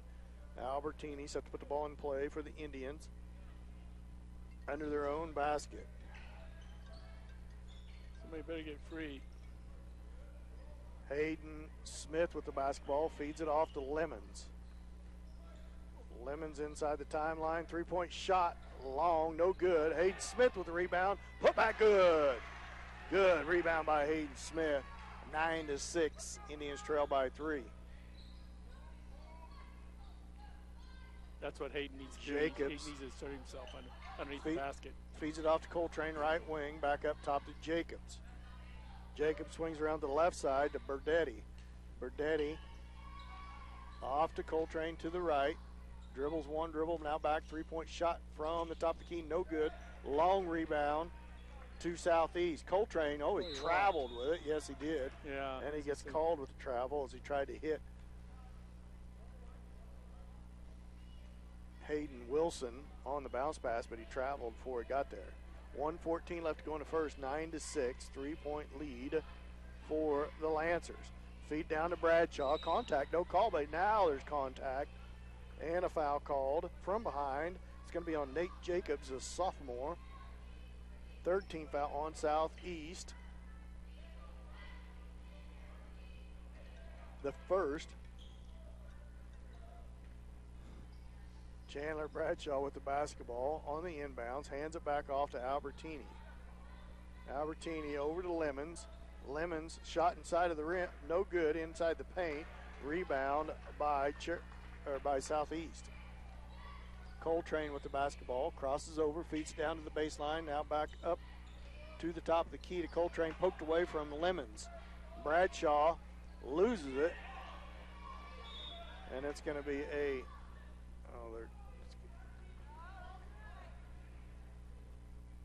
he did jump stop. Bradshaw lost it, left to dribble twice, and then jump stopped with the basketball after it crossed half court. As he dribbled ahead, went to pass it, passed it kind of to himself, jump stop, didn't start dribbling again, and they're going to give it to Southeast, and they're going to call it a turnover on Bradshaw. Bradshaw's looking ahead, looking to feed it down the court, just changed his mind, and then it just kind of bounced across half court, now straight off the back of the Lancers. Lemons with the layup, good, as that was off of Reese Jacobs. And the score is 9-8. Southeast by 1. Coltrane with it, open for the three, off the rim, no good. Rebound comes to Hayden Wilson, put back good. Hayden Smith looked to have that basketball, had it poked away from behind, right into Wilson's hands, and he converts. And Lancers lead by 3 again, 11-8. Albertini step back three-pointer, long, hard off the backboard, no good. Shot at the buzzer, in and out. Almost went down by Jacobs. And at the end of the first quarter, 11-8, Lancers lead by 3. We'll be back after this 1-minute timeout. Give us St. Paul basketball on Hot 105.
Welcome back as St. Paul trails 11-8 after the first quarter. Southeast leads. It'll be Southeast basketball. out of after the first quarter. Jacobs with the basketball for the Lancers. Back to Coltrane. Swings it around to the right to Burdette. Burdette in trouble. Finally gets it off to Hayden Wilson. Now a steal by Lemons. Lemons against Coltrane. Crosses over down the baseline. Shot up, no good. And he's fouled on the floor. 14 foul on Southeast. Second foul on the Lancers. Or second foul on Coltrane. As Ryan Wilkins checks into the ballgame, sophomore for the Lancers. St. Paul's had their opportunities. They just can't convert. Bradshaw hands it back to Albertini off the inbounds. Albertini at the top of the key with it. Off to Lemons. Lemons looks in for Murillo and Bradshaw, both stacked up in there together. Now Lemons lobs it into Bradshaw in front of the paint. Double team down there, but gets it to go over the rim. Good, hard move by Chandler Bradshaw, and the Indians now trail by 1. Up top to Hayden Wilson, into the lane, kicks it off to the right wing to Burdette. Burdette all the way down to the corner to Tavanero, and it goes out of bounds, and it's going to stay with Southeast. It's off of Lemons. Good hustle by Lemons. Knock that out of bounds, get it out of his hands. Murillo, the only sub into the game so far for the Indians, so it is going to be a lot of playing time. See if the Indians can hold up this pace as they trail by 1. 11-10, 7:05 left to go here in the second period. Off to the inbounds to Jacobs. 2 Jacobs in the game now. Reese Jacobs and Nate Jacobs, and a foul against the Indians will send Reese Jacobs, the senior, to the line to shoot 2. Foul on Chandler Bradshaw, his second. 15 foul on the Indians, so 2 on Bradshaw, 2 on Dent for the Indians with 6:55 left to go in the second quarter. Jacobs makes his first and gives Southeast a 2-point lead, 12-10. Settles in for a second. It's on its way and right through there and good. Back to a 3-point lead for the Lancers. 6:53 left to go in the second period. Lancers lead 13-10. Just when you think St. Paul's going to start asserting themselves, they just throw an errant pass or whatever and blow it. Lemons, long 3-point shot right wing off the rim, no good. Albertini strips it away. Now it's in the hands of Hayden Smith. Oh, wow. And there's going to be a foul on Hayden Smith against Hayden Wilson. I can't believe he didn't draw the foul going up. As it looked like Smith was fouled on his shot, never got a call. This will be on the floor. 16 foul on the Indians, first on Smith. Next foul on the Indians will put the Lancers in the bonus. Burdette feeds it to Jacobs, left wing. Double team down there in the corner, loses his footing, travels. That's Mitchell, Caden Mitchell, the junior, just into the game for the Lancers. Lost his footing, traveled down there at the baseline, and he's double teamed.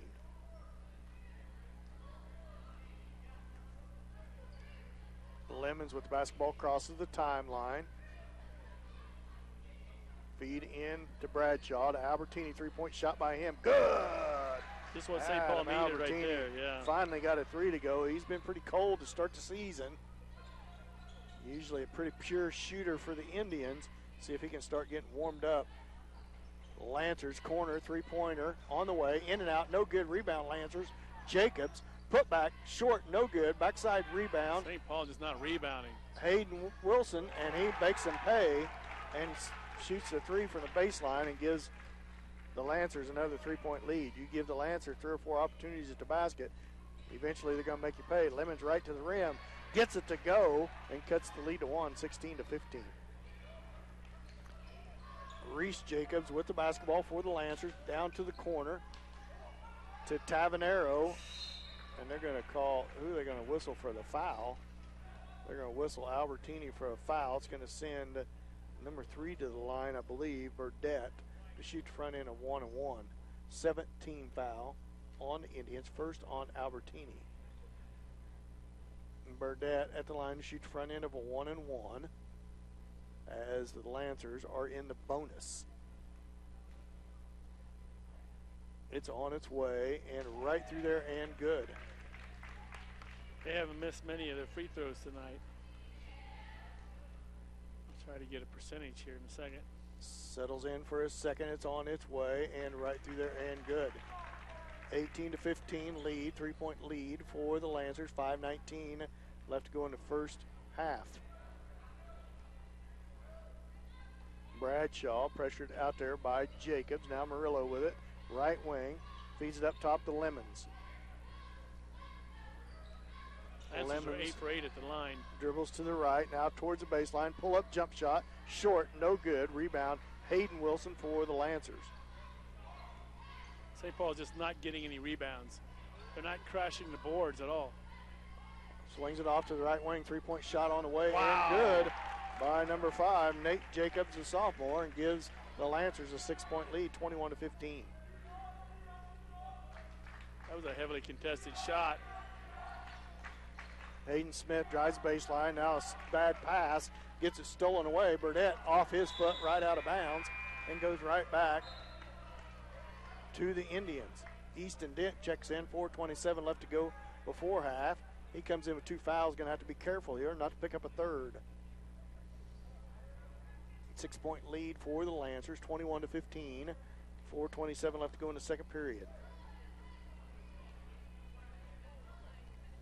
Albertini with the basketball, feeds it to Lemons. Lemons at right wing with it. Screen set by Smith. Lemons backs it back out, feeds it to Bradshaw off left wing to Adam Albertini. Goes into the lane. Jump shot on the way. Short, no good. Nobody but blue shirts in there to rebound. Jacobs back down across half court with it. Feeds it off to right wing down to the corner. Burdett with it. Back up top as they reset to Jacobs. Back to Burdett. Burdett back to Jacobs. Jacobs passed up a long 3. Now down to the corner to Mitchell. Mitchell double team, gets to Hayden Wilson. Looked like he drug a foot and traveled, but he gets the baseline 10-footer to go. An 8-point lead for Southeast. Bradshaw with the basketball. Crosses over, back to his right hand. Feeds it, loses it. And now Dent chases it down.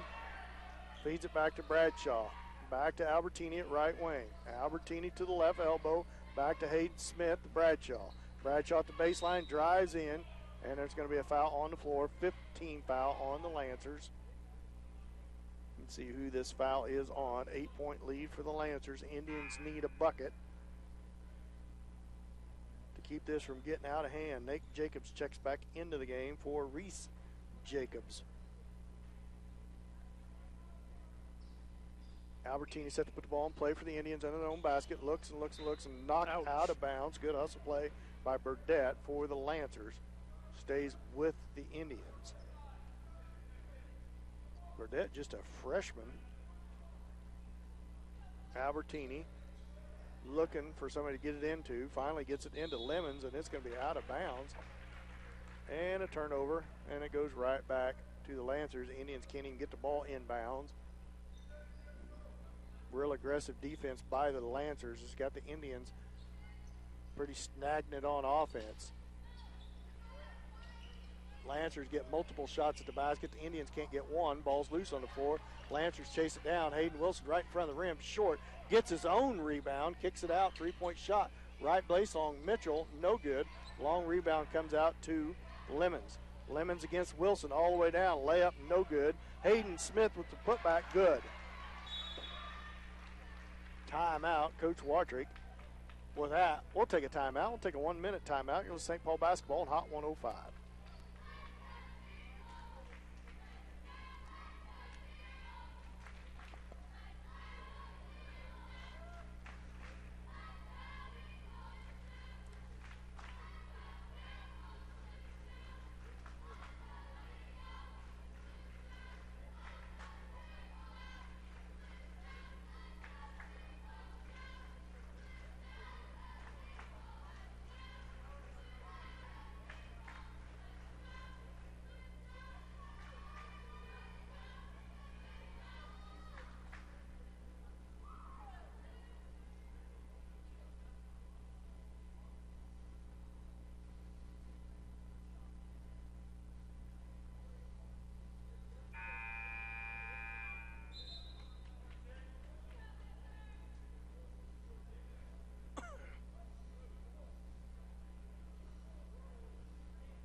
Welcome back to Billy Fager Fieldhouse here in St. Paul, where St. Paul trails 23-17 to the Lancers.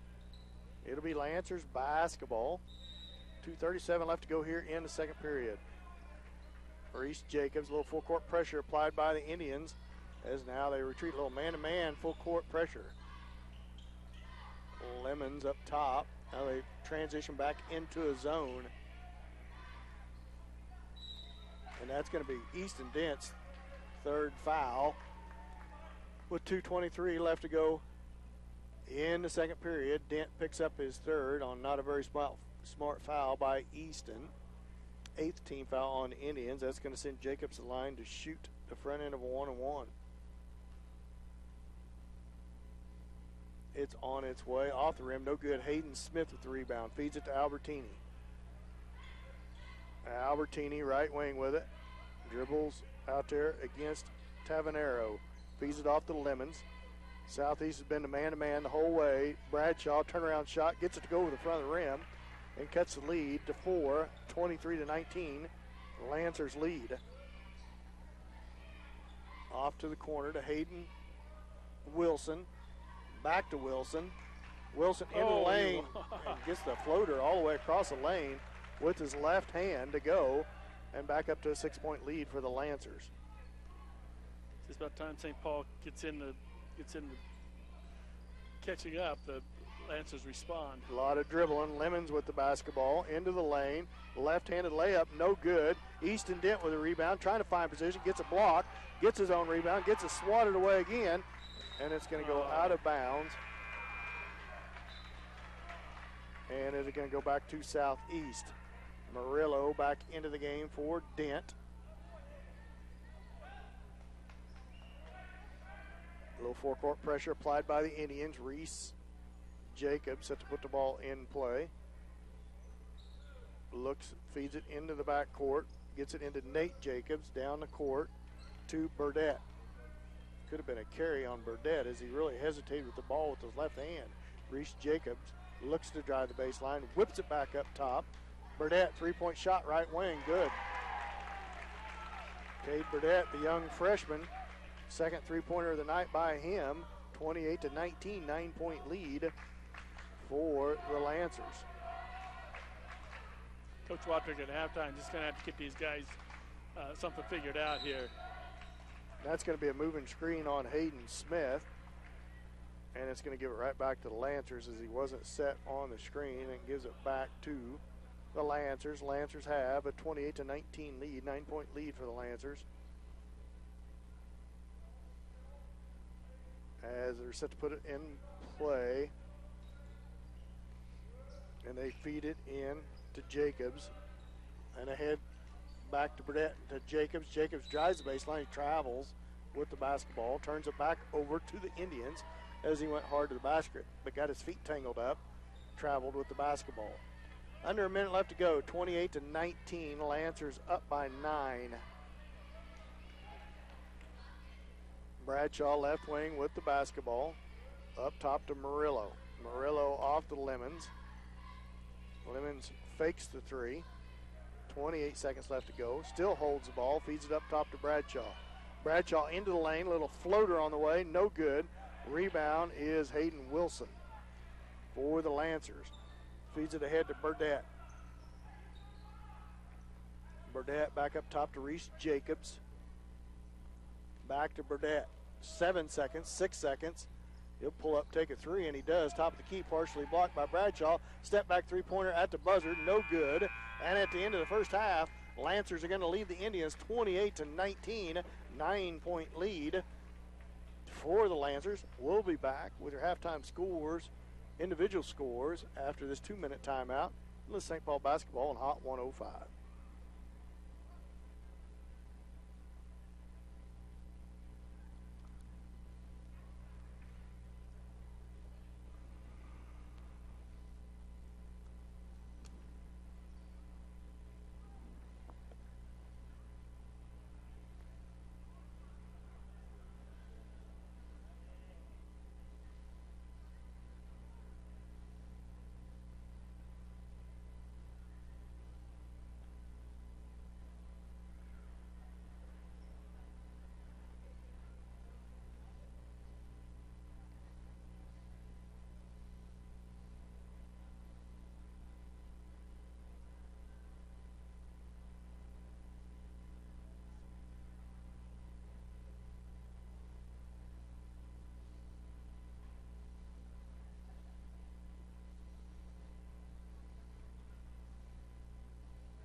Welcome back to Billy Fager Fieldhouse. A halftime score: Lancers 28, Indians 19.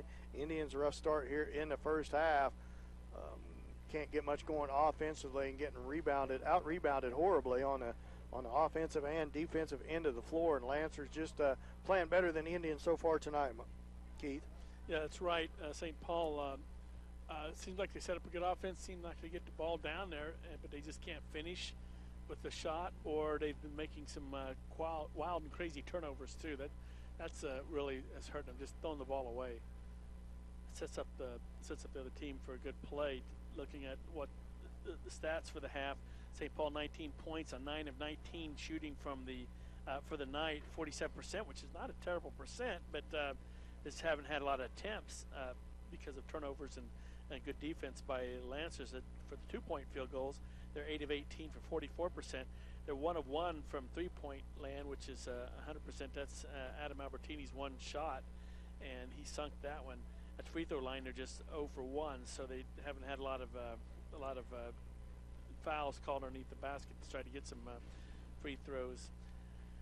Southeast, on the other hand, they're doing fairly well for tonight. They're shooting 50% on.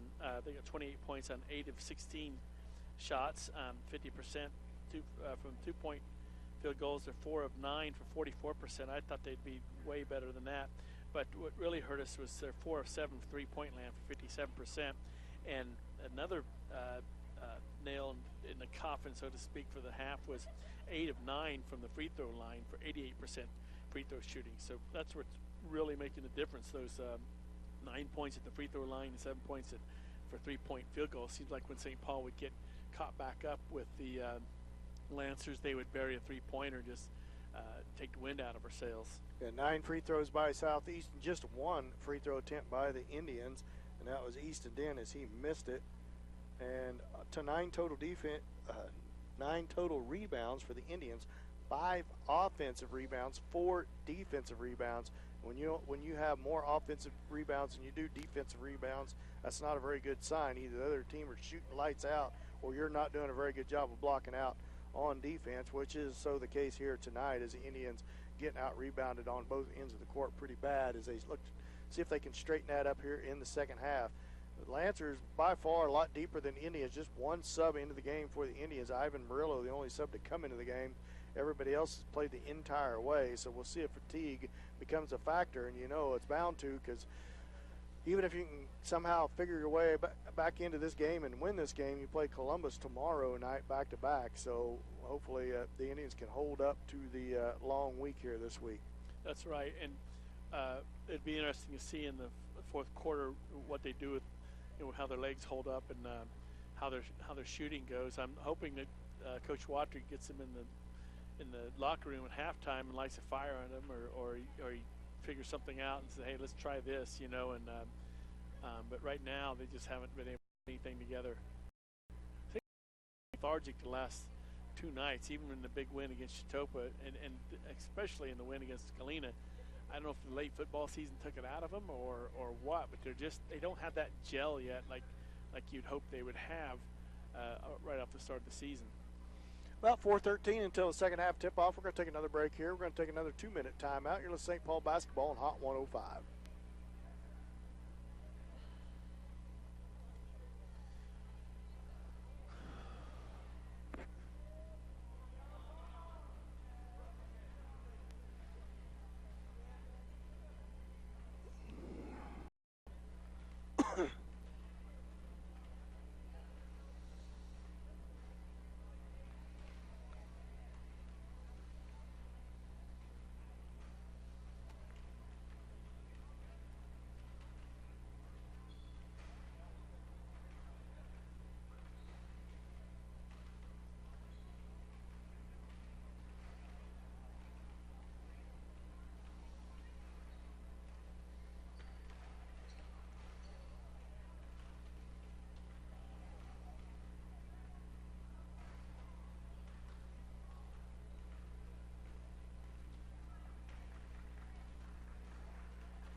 Welcome back to Billy Faker Fieldhouse here in St. Paul, where St. Paul Indian boys trail at halftime to the Lancers of Southeast 28-19, as we have about a couple minutes left before we start the second half of the game here tonight. Second half, keys to my second half for the Indians is do a better job of blocking out and rebounding and try to get some offensive boards to get multiple shots. It's one shot and done. The Lancers playing that man-to-man, doing a good job of sagging three in the lane. It's nothing but blue jerseys once the Indians do shoot. Indians being plenty aggressive trying to get to the basket, but try to get to the basket, try to draw a few more foul shots to get back into this game. Defensively, going to have to do a better job of blocking out defensively to try to hold the Lancers to one shot, if that, and try to create some turnovers. Seems like whenever St. Paul would start to do a good job underneath, they would get that ball to the perimeter, and Burdett or somebody would sink a three-pointer on them. And so St. Paul really scratching their heads on what defense they really want to push. About less than a minute left here in warm-ups as we get set to start the second half. Same starters will be on the floor for each end. Keys to look for: Easton Dent with 3 fouls. Going to have to be careful not to pick up a 4th foul early on here in this third period. Try to keep it clean and just play good, solid defense, not picking up any fouls, especially quickly. Let's see whose basketball it will be. I believe it will be the Indians basketball. I can't see the light yet, but I think it will be the Indians basketball. St. Paul, leading scorer for St. Paul, I neglected to mention halftime, was Caleb Lemons with 6. You got Hayden Smith with 4, Adam Albertini with 3, several players with 2, Chase Bradshaw with 4 points. And we are set to get underway here in the second half. St. Paul starts with possession of the basketball. Albertini feeds it into Lemons. Lemons crosses half court with it, feeds it down to Bradshaw. Bradshaw with the basketball, dribbles towards his left, towards the elbow, picks up his dribble, feeds it back to Lemons. Man-to-man defense applied by the Lancers, sagging man-to-man defense where they keep 2 or 3 in the lane. Lemons loses it for a second. Boy, it's got to be a foul on number 25, and they do finally whistle Jacob Tavanero with the foul. He was on Lemons, riding like a horse. Bradshaw feeds the ball down to the corner, swatted out of bounds by Jacobs. St. Paul having a little trouble getting it from out of bounds. Bradshaw with the basketball on the sideline. Feeds it into Hayden Smith. Hands it off. Oh. Hayden threw it to Albertini, and Albertini hadn't come across the line yet. So Smith tried to feed it back to Albertini as he circled around off that inbounds. He was still in the backcourt, so turnover on the Indians. Gives it right back to the Lancers. Unforced error on the Indians. Coltrane with the basketball. Feeds it back to Jacobs, who then feeds it. Reese Jacobs with the ball. Back up top, Tavanero. Swings it to Coltrane. Coltrane kicks it to Hayden Wilson. 3-point shot on the way. Short, no good. Rebound, Easton Dent. Feeds it to Albertini. Albertini, top of the key, crosses over, hands it to Smith. Smith back to Albertini, into the lane, tries to feed it through traffic. Ball's loose, and it's going to be out of bounds off of blue, and it's going to stay with white. St. Paul was lucky there. Had the Southeast player let that go out of bounds, that would have been off St. Paul, but he tried to go for it. Adam Albertini with the basketball, feeds it into Chandler Bradshaw. Bradshaw, screen set by Smith. Bradshaw all the way to the rim. Layup no good, but he's going to be fouled by Hayden Wilson. And Bradshaw is going to go to the line and shoot 2. 28-19, still a 9-point lead for the Lancers. 6:52 left to go here in the third period. Chandler Bradshaw lines up the free throw line to shoot 2. Second foul on Hayden Wilson for the Lancers. First free throw on its way. In and out, no good. St. Paul needing these. As he lines up for his second. 3 dribbles on the floor. It's on its way. Long, no good. A violation on the Indians anyway. And it gives it right back to the Lancers. Full court pressure applied by the Indians. As Jacobs had to put the ball in play. Ball's way up in the air, but pulled down there by Hendricks. Hendricks feeds it ahead of Tavanero. To Wilson, back up to Jacobs. Jacobs to the right, all the way towards the rim, kicks it off to Hayden Wilson. Back up top to Coltrane. Spins in the lane. Jump shot on the way. Good. Wow. That was a good play by Coltrane. He just used his body to get his defender off of him, stepped back, and just made an easy shot. 11-point lead for the Lancers. Chandler Bradshaw with the basketball. Off of Lemon's hands, he retrieves it. Back up top to Bradshaw. 11-point lead for the Lancers. Right now, St. Paul with no answer to this defense. Feeds it back to Smith. Oh. Shot up, but it's going to be a foul on Reese Jacobs. It's going to send Hayden Smith to the line to shoot two.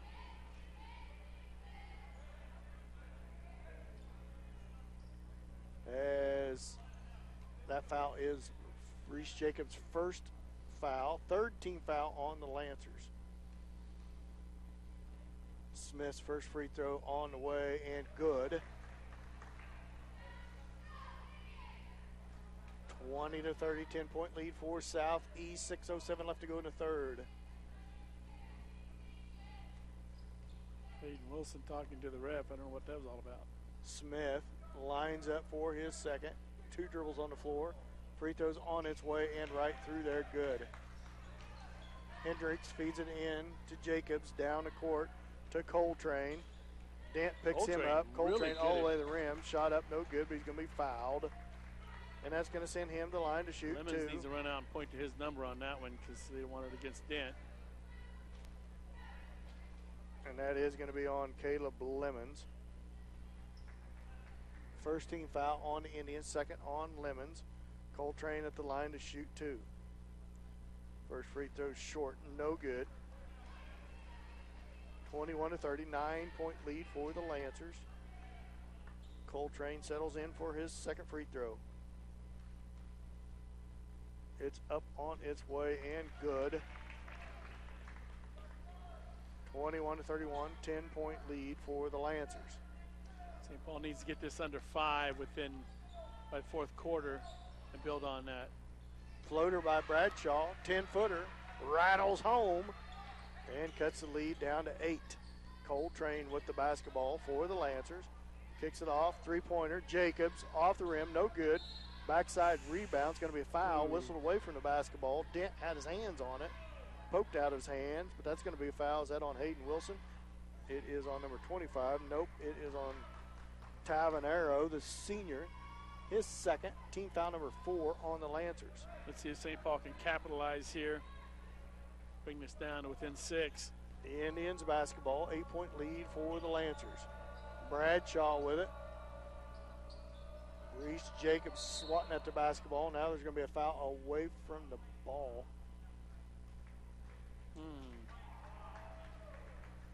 And that's going to be Hayden Smith with the foul for the Indians, his third.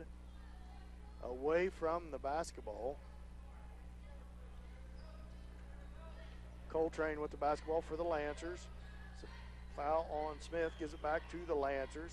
Oh, that should have been a travel. Got away with one. Hayden Wilson with the basketball, swatted out of bounds by the Lancers. And it'll go back to Indians. Rare turnover on the Lancers, gives it back to the Indians. Indians still trail by 8. 5:06 left to go in the third.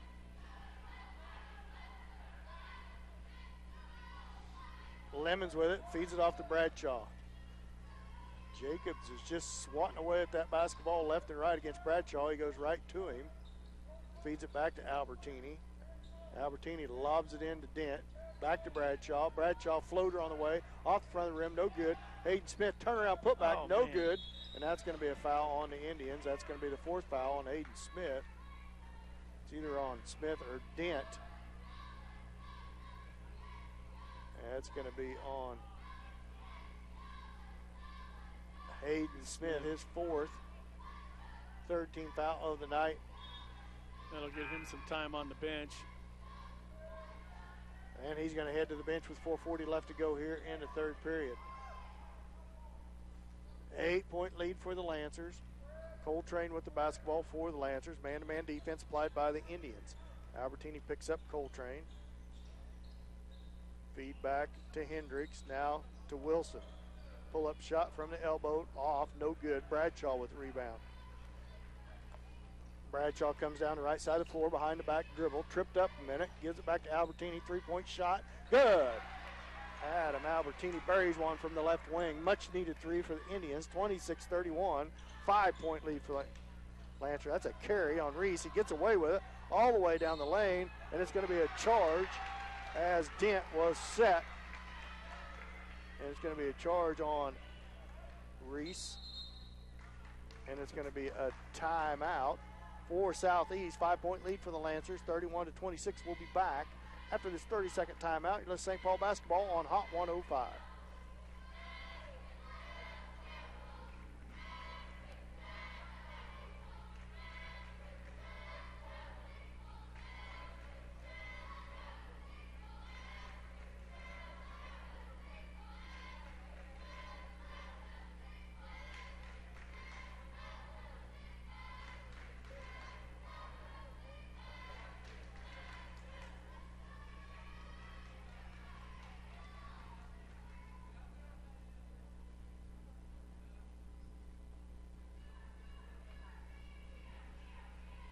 Welcome back to the Billy Fager Fieldhouse and the preseason St. Paul preseason tournament. Indians trail 31-26 to the Lancers of Southeast.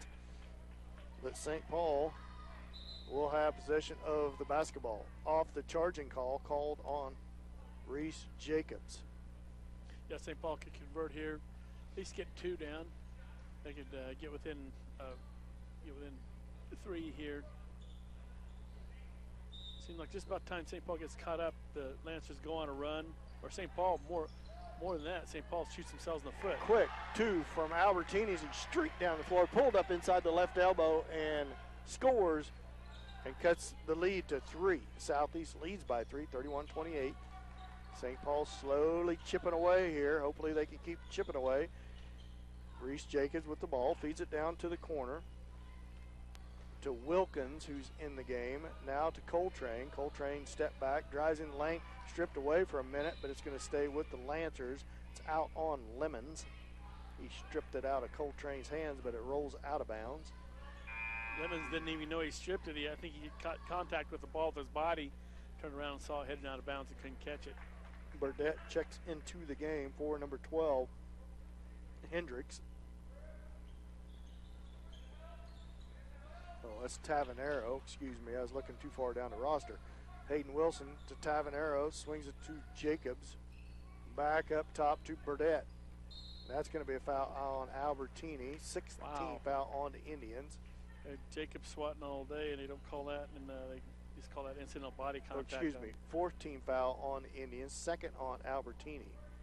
Reese Jacobs set to put the ball in play, feeds it in to Tavanero. Back to Burdette. Burdette guarded by Chandler Bradshaw. Now Wilson drives right around Murillo and scores. No match was Wilson for Murillo as he drove right around him. Albertini with the basketball. 28-33, 5-point lead for the Lancers. Bradshaw up by the timeline. Feeds it back to Lemons. Lemons, long three-point shot by him. In and out, no good. Rebound Jacobs. Jacobs pushes the ball back down the floor, swings it down the corner. Three-point shot from the right wing, long, no good. Bradshaw pushes the ball back down the floor for the Indians. Feeds it to Dent.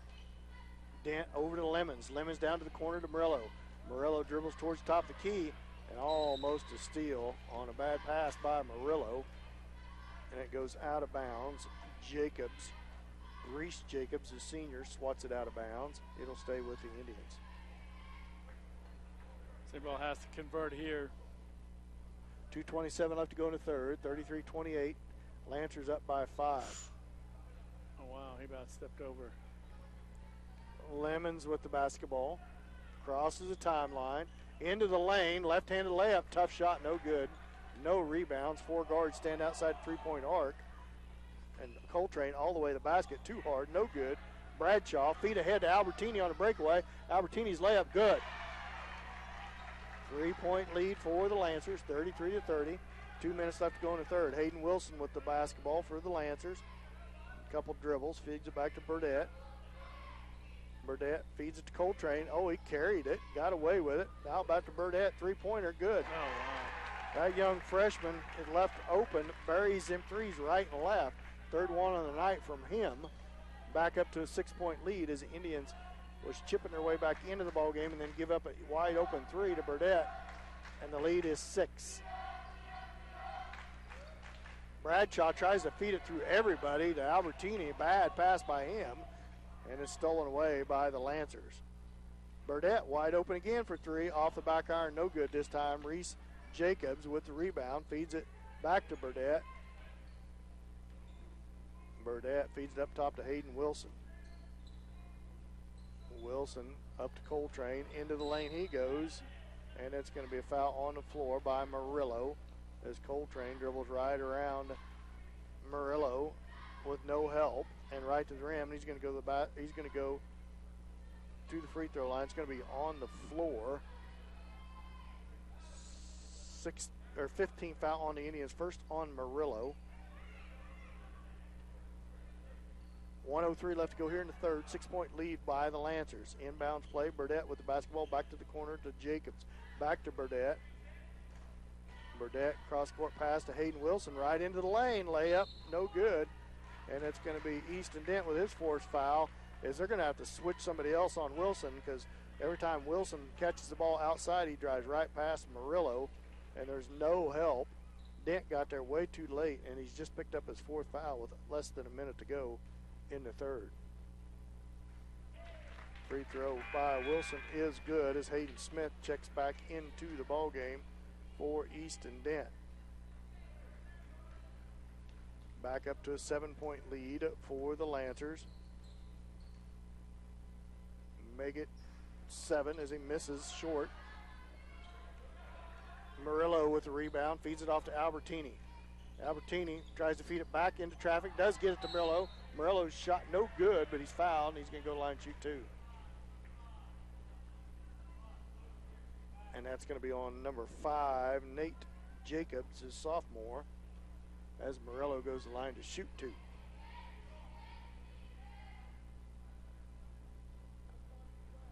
.4 seconds left to go in the game.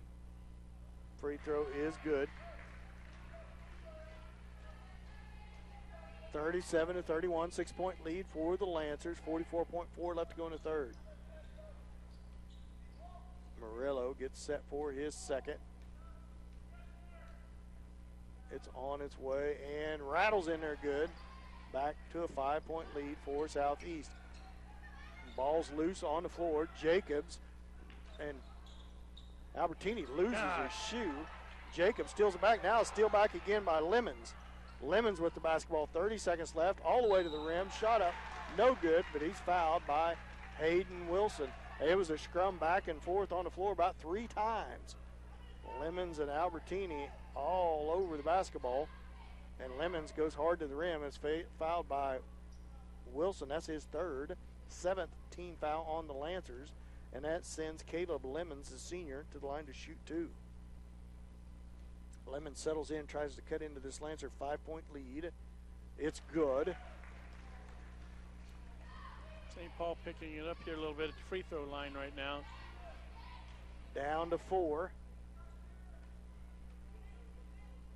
Shot on its way by Lemons. Off the back iron, no good. Rebound, Hayden Wilson.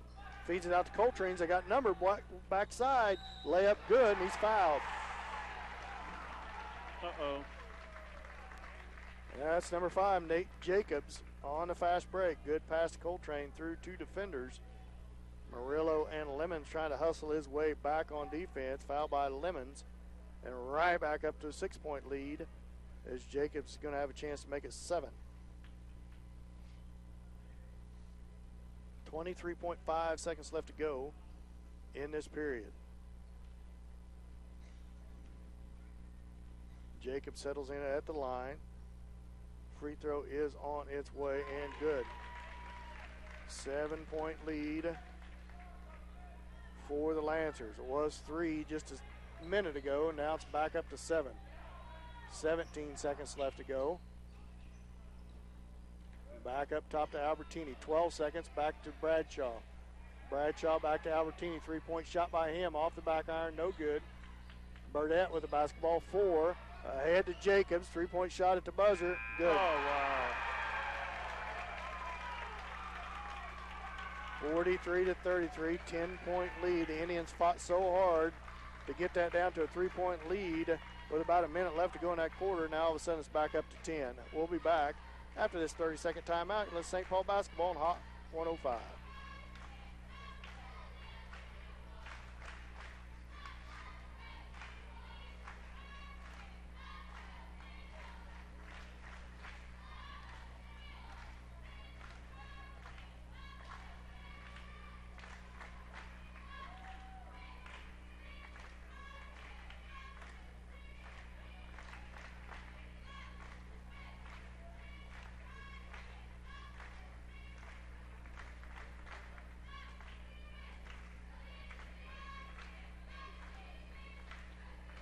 Welcome back. 43-33. Lancers lead by 10 as we get set to start the fourth quarter. Indians had that Lancer 9-point lead at halftime, down to 3 a couple times, but now all of a sudden it's right back up to 10.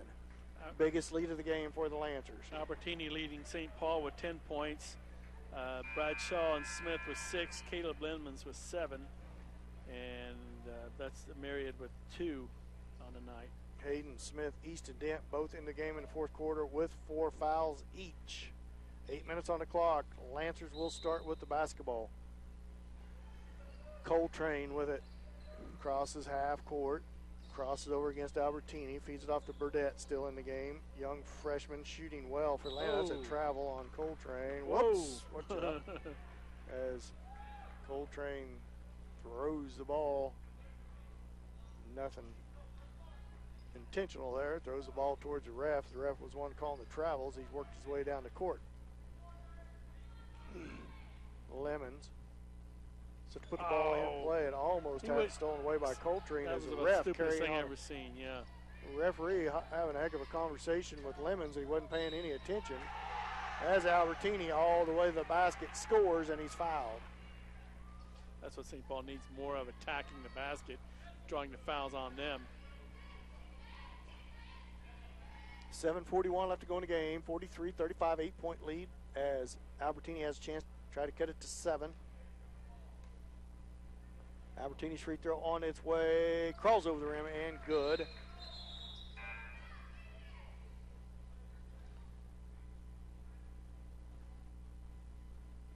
I'm not sure what all the discussion is, but stoppage of play here as sub comes into the game for Southeast. Coltrane with the basketball, double team down in the corner. Gets it to Hendricks. Hendricks ahead through the hands of a couple players. Who's it off of? They're going to keep it with Southeast. I thought that was Albertini maybe, but I'm not sure. Must have been off of Albertini's hands. It went through Burnett hands also. It's going to stay with Southeast. 7:33 left to go in the game. 7-point lead for Southeast.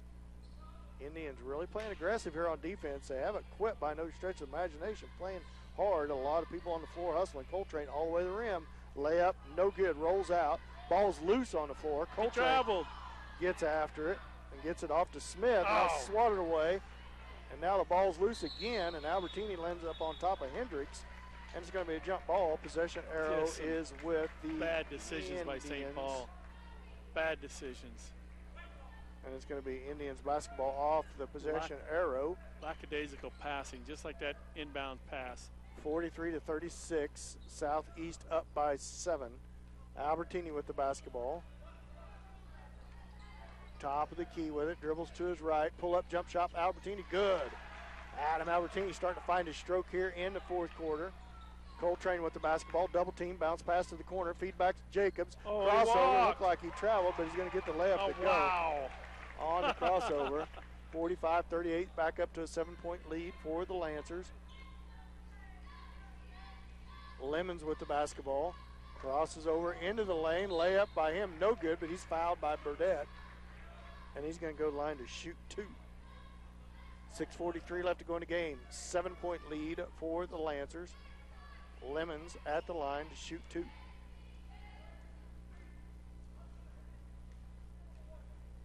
Lemons settles in. First shot on its way and good. As Nate Jacobs, a sophomore, checks in. for Zayden Hendricks, the junior. Lemon settles in for his second. Shot is on its way, rattles in, good. Burdett with the basketball, feeds it ahead to Coltrane. Coltrane pull up jump shot, 10-footer off the rim, no good. Albertini with the rebound.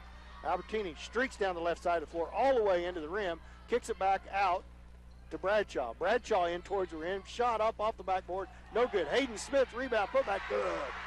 That's what they need to do. Better work on the boards themselves, by the Indians. Jacobs with the basketball, feeds it to Coltrane, back to Burdett, back to Coltrane. They cross half court with it, 3-point lead for Southeast. Coach Wadrick pleading his team to keep playing aggressive. Jacobs with it for the Lancers. 6 minutes left to go in the game. Good run by the Indians in the first 2 minutes of this fourth quarter. Toe on the line. Two-pointer by Burdett, no good, long. Rebound, Indians. Lemons with it, top of the key, hesitates, a tough shot going to the rim, no good, but he's fouled, and he's going to go to the line and shoot two, see who this is on. It might be on Wilson, his fourth. It is on Wilson.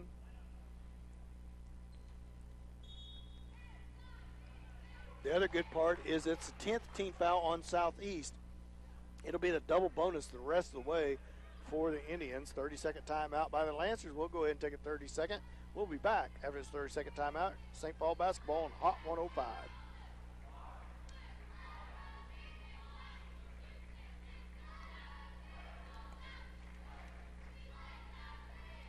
That's what Hayden and Murillo need to do underneath, is assert themselves a little more. Don't give up underneath the basket.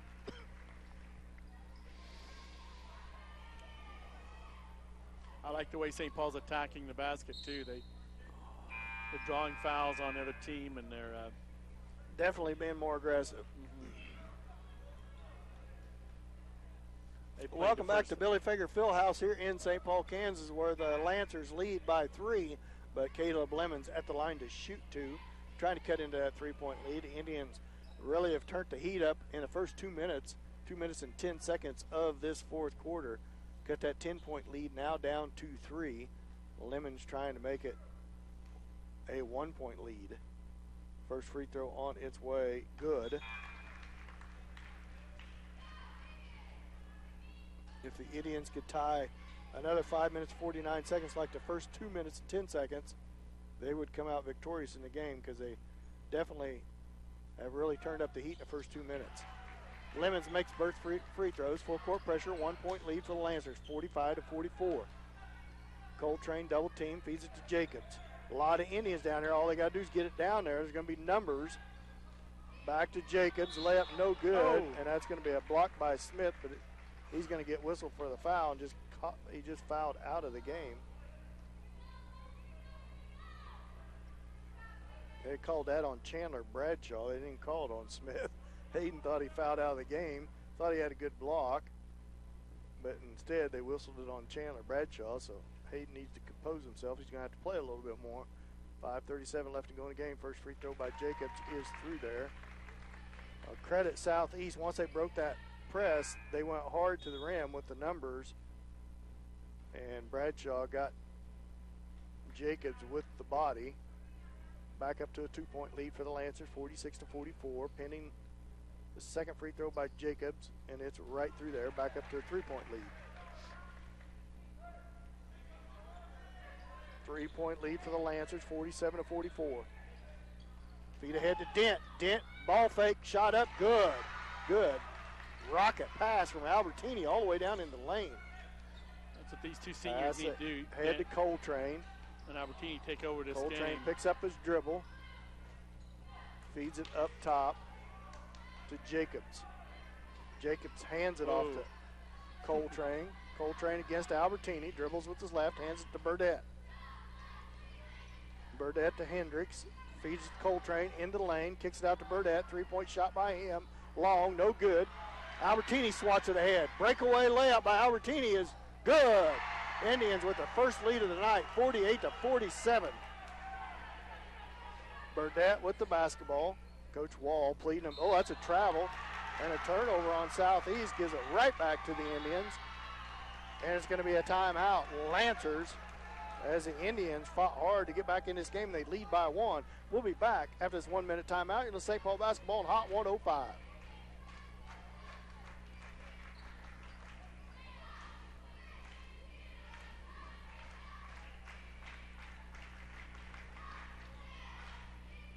That's going to have to happen. Albertini and Den are just going to have to take over. I mean,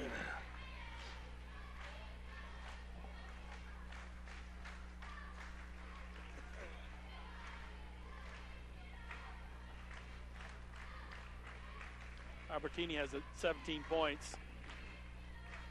Pretty quiet 17. Lemons has 11.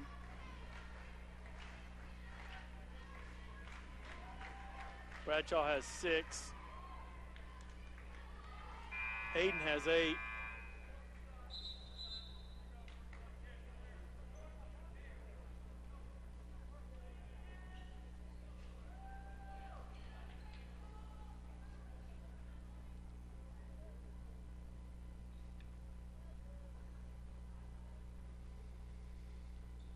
Welcome back to Billy Finger Fieldhouse here in St. Paul, where the Indians has fought hard and gained the lead for the first time tonight. They lead 48-47, and a turnover on Southeast gives it back to the Indians out of the timeout by Coach Wall and the Lancers. Dent with the basketball in front of the rim, shot no good, tipped up in the air by Smith, and it's going to be off of Smith and goes back to Southeast. Burdett with the basketball for the Lancers. Pass swatted up near by Smith. Good steal by Hayden Smith. He jumped in that passing lane. Feeds it back to Albertini, and they reset. Back to Bradshaw. Bradshaw's going to get whistled for a walk. I'm not sure about that one. He took off quick, but he didn't walk any more than what they've been walking on the other side. Hayden Wilson right back in the game as back-to-back turnovers, one on the Lancers, now on the Indians, as the Indians cling to a 1-point lead, 48-47, 4 minutes left to go in the game. St. Paul could easily be 5 points up right now. Just Hayden Wilson with the basketball off to Jacobs, and he's going to get whistled for the travel. Same call as Bradshaw got on the other end, so give it to the refs. They're going to call travel on both ends of the floor. St. Paul still clings to the 1-point lead, 48-47. Albertini with the basketball up above the timeline, guarded out there by Coltrane. Albertini step back behind the free throw line, no good. Smith tips it up in the air, chases down the rebound, and timeout. Coach Watrick, 30-second timeout. We'll be back after this 30-second timeout. This is St. Paul basketball on Hot 105.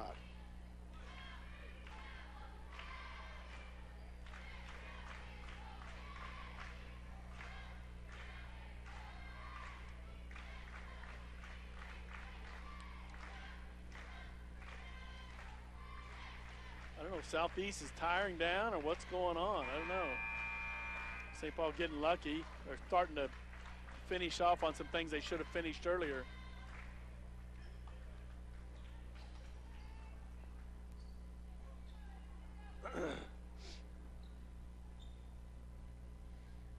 Welcome back to Billy Finger Fieldhouse. We got a good one here, folks. St. Paul leads by 1, 48-47, half possession of the basketball out of the timeout by Coach Watrick. Albertini feeds it into Bradshaw. Now back to Albertini. Really a couple good hustle plays the last couple minutes by Hayden Smith. And that's going to be a foul over the back by Jacobs. That's going to send Bradshaw to the line shoot 2 because we are in the double bonus the rest of the way. That is Reese Jacobs, a senior, with the foul. That is his third, as Bradshaw settles into the line to shoot 2.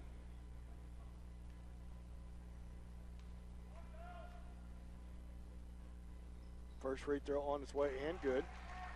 These are big here, really. I mean, keep some momentum going for St. Paul.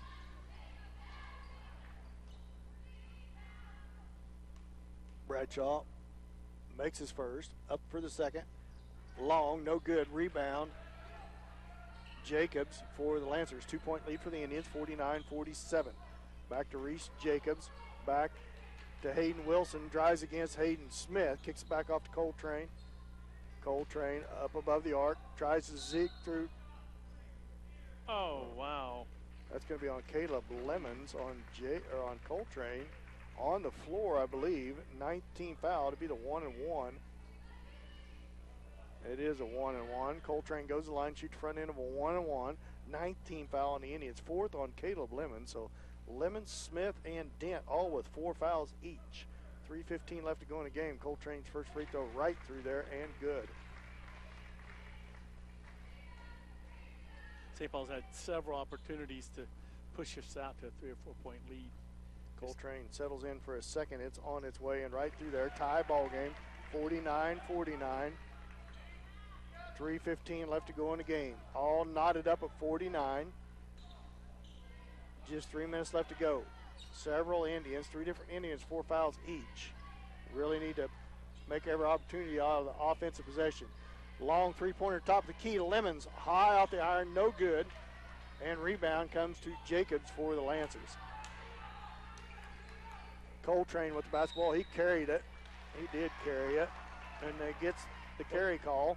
Turns it right back over to the Indians. Indians need to get one of them shots to fall. It was a good look by Lemons.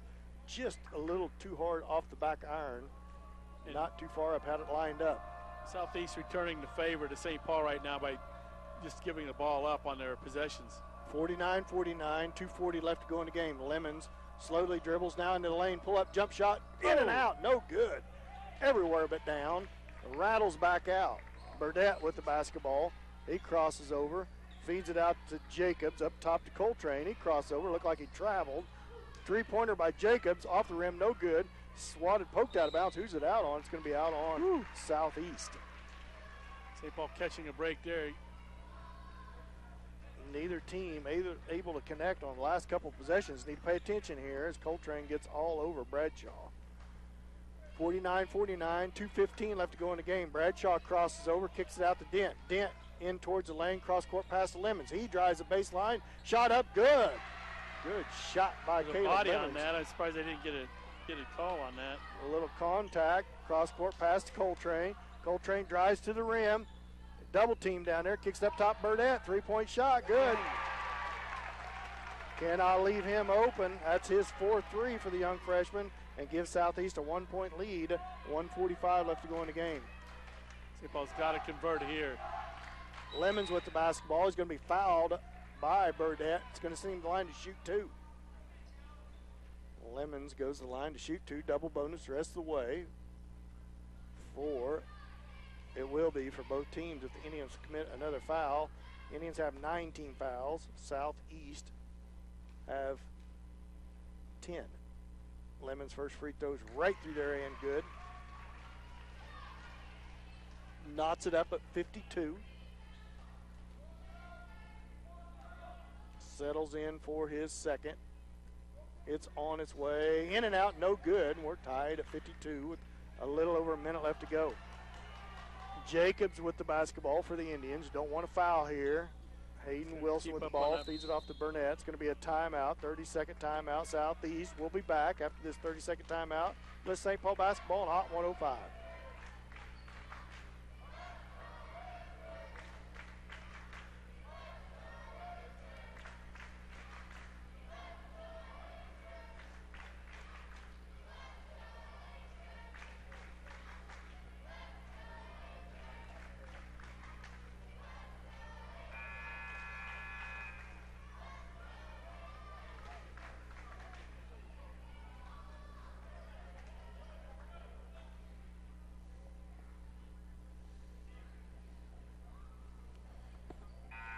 Welcome back to Billy Fager Fieldhouse. We're all tied up at 52. 1:27 left to go in the game. Lancer basketball coming out of this 30-second timeout. Indians need to play some solid defense here, not foul. Try to create a team turnover, but for sure only let Southeast have one opportunity at a shot if they get a shot off. Need to really crash the boards. A little pressure. Feed it into Burdette. Burdette's with the hot hand. Needs to stay tight on him. Feeds it off Jacobs in the corner. He tries to drive the baseline and lose it out of bounds. Oh, wow. And a turnover, just what the Indians needed. Good pressure defense by Albertini and the Indians. He lost it for a second, hit the out-of-bounds line. Referee Johnny on the spot calls it, and turnover gives it right back to Indians. That's about 4 turnovers out of the last 6 possessions by Southeast. Against St. Paul. See if the every Indians opportunity to push us out. run the regular offense or try for a last shot here with a little over a minute left to go. I wouldn't be surprised if they don't just be patient here and try to get a shot pass inside. I could be wrong. Easton Dent shot from the baseline, and I am wrong, and it's no good. 50 seconds left to go in the game. Coltrane with the basketball. Oh, he walked. Now a whistle. Yeah, he walked. He drug that foot. That was a terribly late whistle. It was. But everybody in the stands was hollering walk, and the whistle blew, and they got the call. 45.7 left to go, 52-52. Travel on Coltrane, gives it right back to the Indians. Albertini dribbles to the right. Coltrane picks him up towards the lane, kicks it off to Dent. Dent in the lane, right in front of the rim, shot up. Can't get it to go. Knocked out of bounds. That is off of Dent. Goes right back to the Lancers. 30.5 seconds left to go in the game. Tied at 52. Dent with a good look. Just couldn't. It crawled all the way around the rim, but couldn't get it to go. Full court pressure. Indians don't want to foul here, but a little token pressure don't hurt anything. Jacobs with the basketball. Dribbles down to the corner. That's swatted out of bounds by Lemons. Nice defense by Caleb Lemons. It'd been nice to come down with that, but still disrupts the flow. Right off the old Tubster's head and out of bounds. Jerry needs to pay attention. He's going to get hurt in the stands. Jacobs, floater on the way, and he scores. 2-point lead for the Lancers. 13 seconds left. Coach Watcher just going to let it play out. Lemons to the basket, scores, and he fouled. Caleb Lemons hard to the rim, drew the contact, got the score. The only problem is he left too much time on the clock. 7.1 seconds left to go in the game, tied at 54. Plenty of time for the Lancers to get back down the floor. You know Coltrane's going to get a hold of this basketball and go down there fast. Lemons free throw, good. It gives the Indians a 1-point lead. Timeout Southeast. And we're going to go ahead and take a 30-second timeout. You're listening to St. Paul basketball on Hot 105.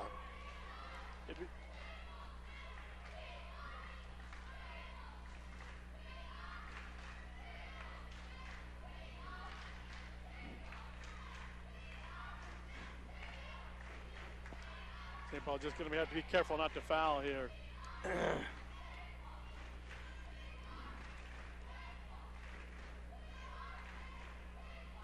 I'd stick my fastest guy on Burdette and have everybody else crowd the lane, you know. Coltrane's going to try to drive the lane, get a foul, or dish it. Welcome back to Billy Fager Fieldhouse. We got a good one here, folks. There's 7.1 seconds left to go when we come out of this timeout. St. Paul has a 1-point lead, 55-54. It will be Southeast basketball. And if I was Coach Wall, I'm going to guess that he's drawing up. Get it to Burdette. Streak your way down the floor. Head towards the rim. Try to get a call. If you can't, dish it. And look for Hayden Wilson on the backside or something, hopefully. Maybe the Indians can create turnovers. What the Indians don't want to do is foul. And they're going to stay in this full court pressure, so they're going to have to be real careful here. Because you know that whatever Southeast does, they're going to do in a hurry. And we are playing full court, man-to-man pressure. That surprises me. And now they back off. Now Burdette with the basketball. 4 seconds, 3 seconds. Coltrane into the lane. He I was going to say he traveled with the basketball. Oh, St. Paul caught a break there. He tried to split two defenders as they keep a lot of emotion controlled by Coltrane. He is upset, and I understand that. But a travel called by the ref, timeout by St. Paul. Caught a huge break there. That could have went either way. He traveled, but St. Paul guys were down there collapsing on him too. Two defenders side by side. Coltrane tried to split the defenders, and when he did, he drug a foot, and instead of getting a foul call, which he wanted with the contact, he was whistled for the travel. What do you do here, Dan? There's 0.8 of a second left. You get it in bounds and you hold it. So St. Paul, all they got to do is get the basketball inbounds. I'm a little bit surprised that Coach Wuttrick called a timeout because that just allows Southeast to set up in a full court press. All St. Paul had to do, because Southeast was running down the court, and so was St. Paul because they were so upset. All they had to do was inbound it and touch it, and the game would have been over. But either way, St. Paul 1 point lead, 55-54, with less than 1 second left to go in the ball game. Southeast got the ball into Burdett. Burdett fed it ahead to Coltrane. Coltrane went straight to the rim, just like I suspected whoever got the basketball would. But just as your suspicion, now Southeast, and they end up with the basketball and heave it up on the contact. Lucky we didn't get a foul called on that. Gosh, St. Paul. It wasn't a very good inbounds play by the Indians, as the Indians tried to throw it in over the top. Reese ended up, there was a lot of contact. He wanted a foul. He couldn't get the foul call. And St. Paul comes out victorious here, 55-54, with a wild ending to this one. Wow. We'll be back with our final game stats after this 2-minute timeout. You're listening to St. Paul basketball on Hot 105.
You gonna leave it set up for?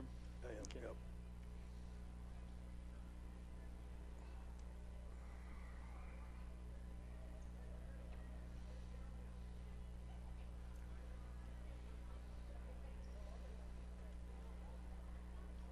Did you send me both or just Southeast? I just did I send you St. Paul? I don't think so.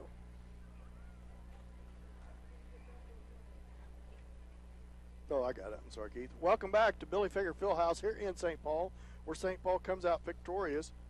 What was the final score, Keith? 55-54. Yeah. 1 point lead for the 1 point victory for the Indians in the second game here of the preseason tournament. St. Paul didn't look very good for 3 quarters, but the fourth quarter they really came to life and really battled their way back and forth. You got to be proud of them boys for sticking in there and fighting so hard throughout that game and coming out with the victory. There was a couple questionable calls there towards the end of that game where Coltrane got whistled for the travel instead of drawing the foul, and then right at the end of the game, over top, not a very good pass inbounds by the Indians. A lot of contact with Reese, but no call there, and the Indians come out victorious 55-54. You know, St. Paul outscored the Lancers 22-11 in that fourth quarter, and that's just what they needed. They actually started attacking the basket. Albertini and Lemons both dribbling in, trying to score. Lemons not having as much luck as Albertini was there, and they both had their misses, but at least they were attacking the basket. They getting some attempts where earlier in the game they weren't even taking the attempts. They'd make a wild throw and throw it away. And then Southeast helped St. Paul out quite a bit. I think out of 6 of 9 possessions, maybe 10 possessions, they committed a turnover and just put the ball back in St. Paul's hands. St. Paul able to capitalize on those. Although it was about 3 turnovers in a row, St. Paul didn't get in the basket and really could have had a 4 or 5 point lead at the time.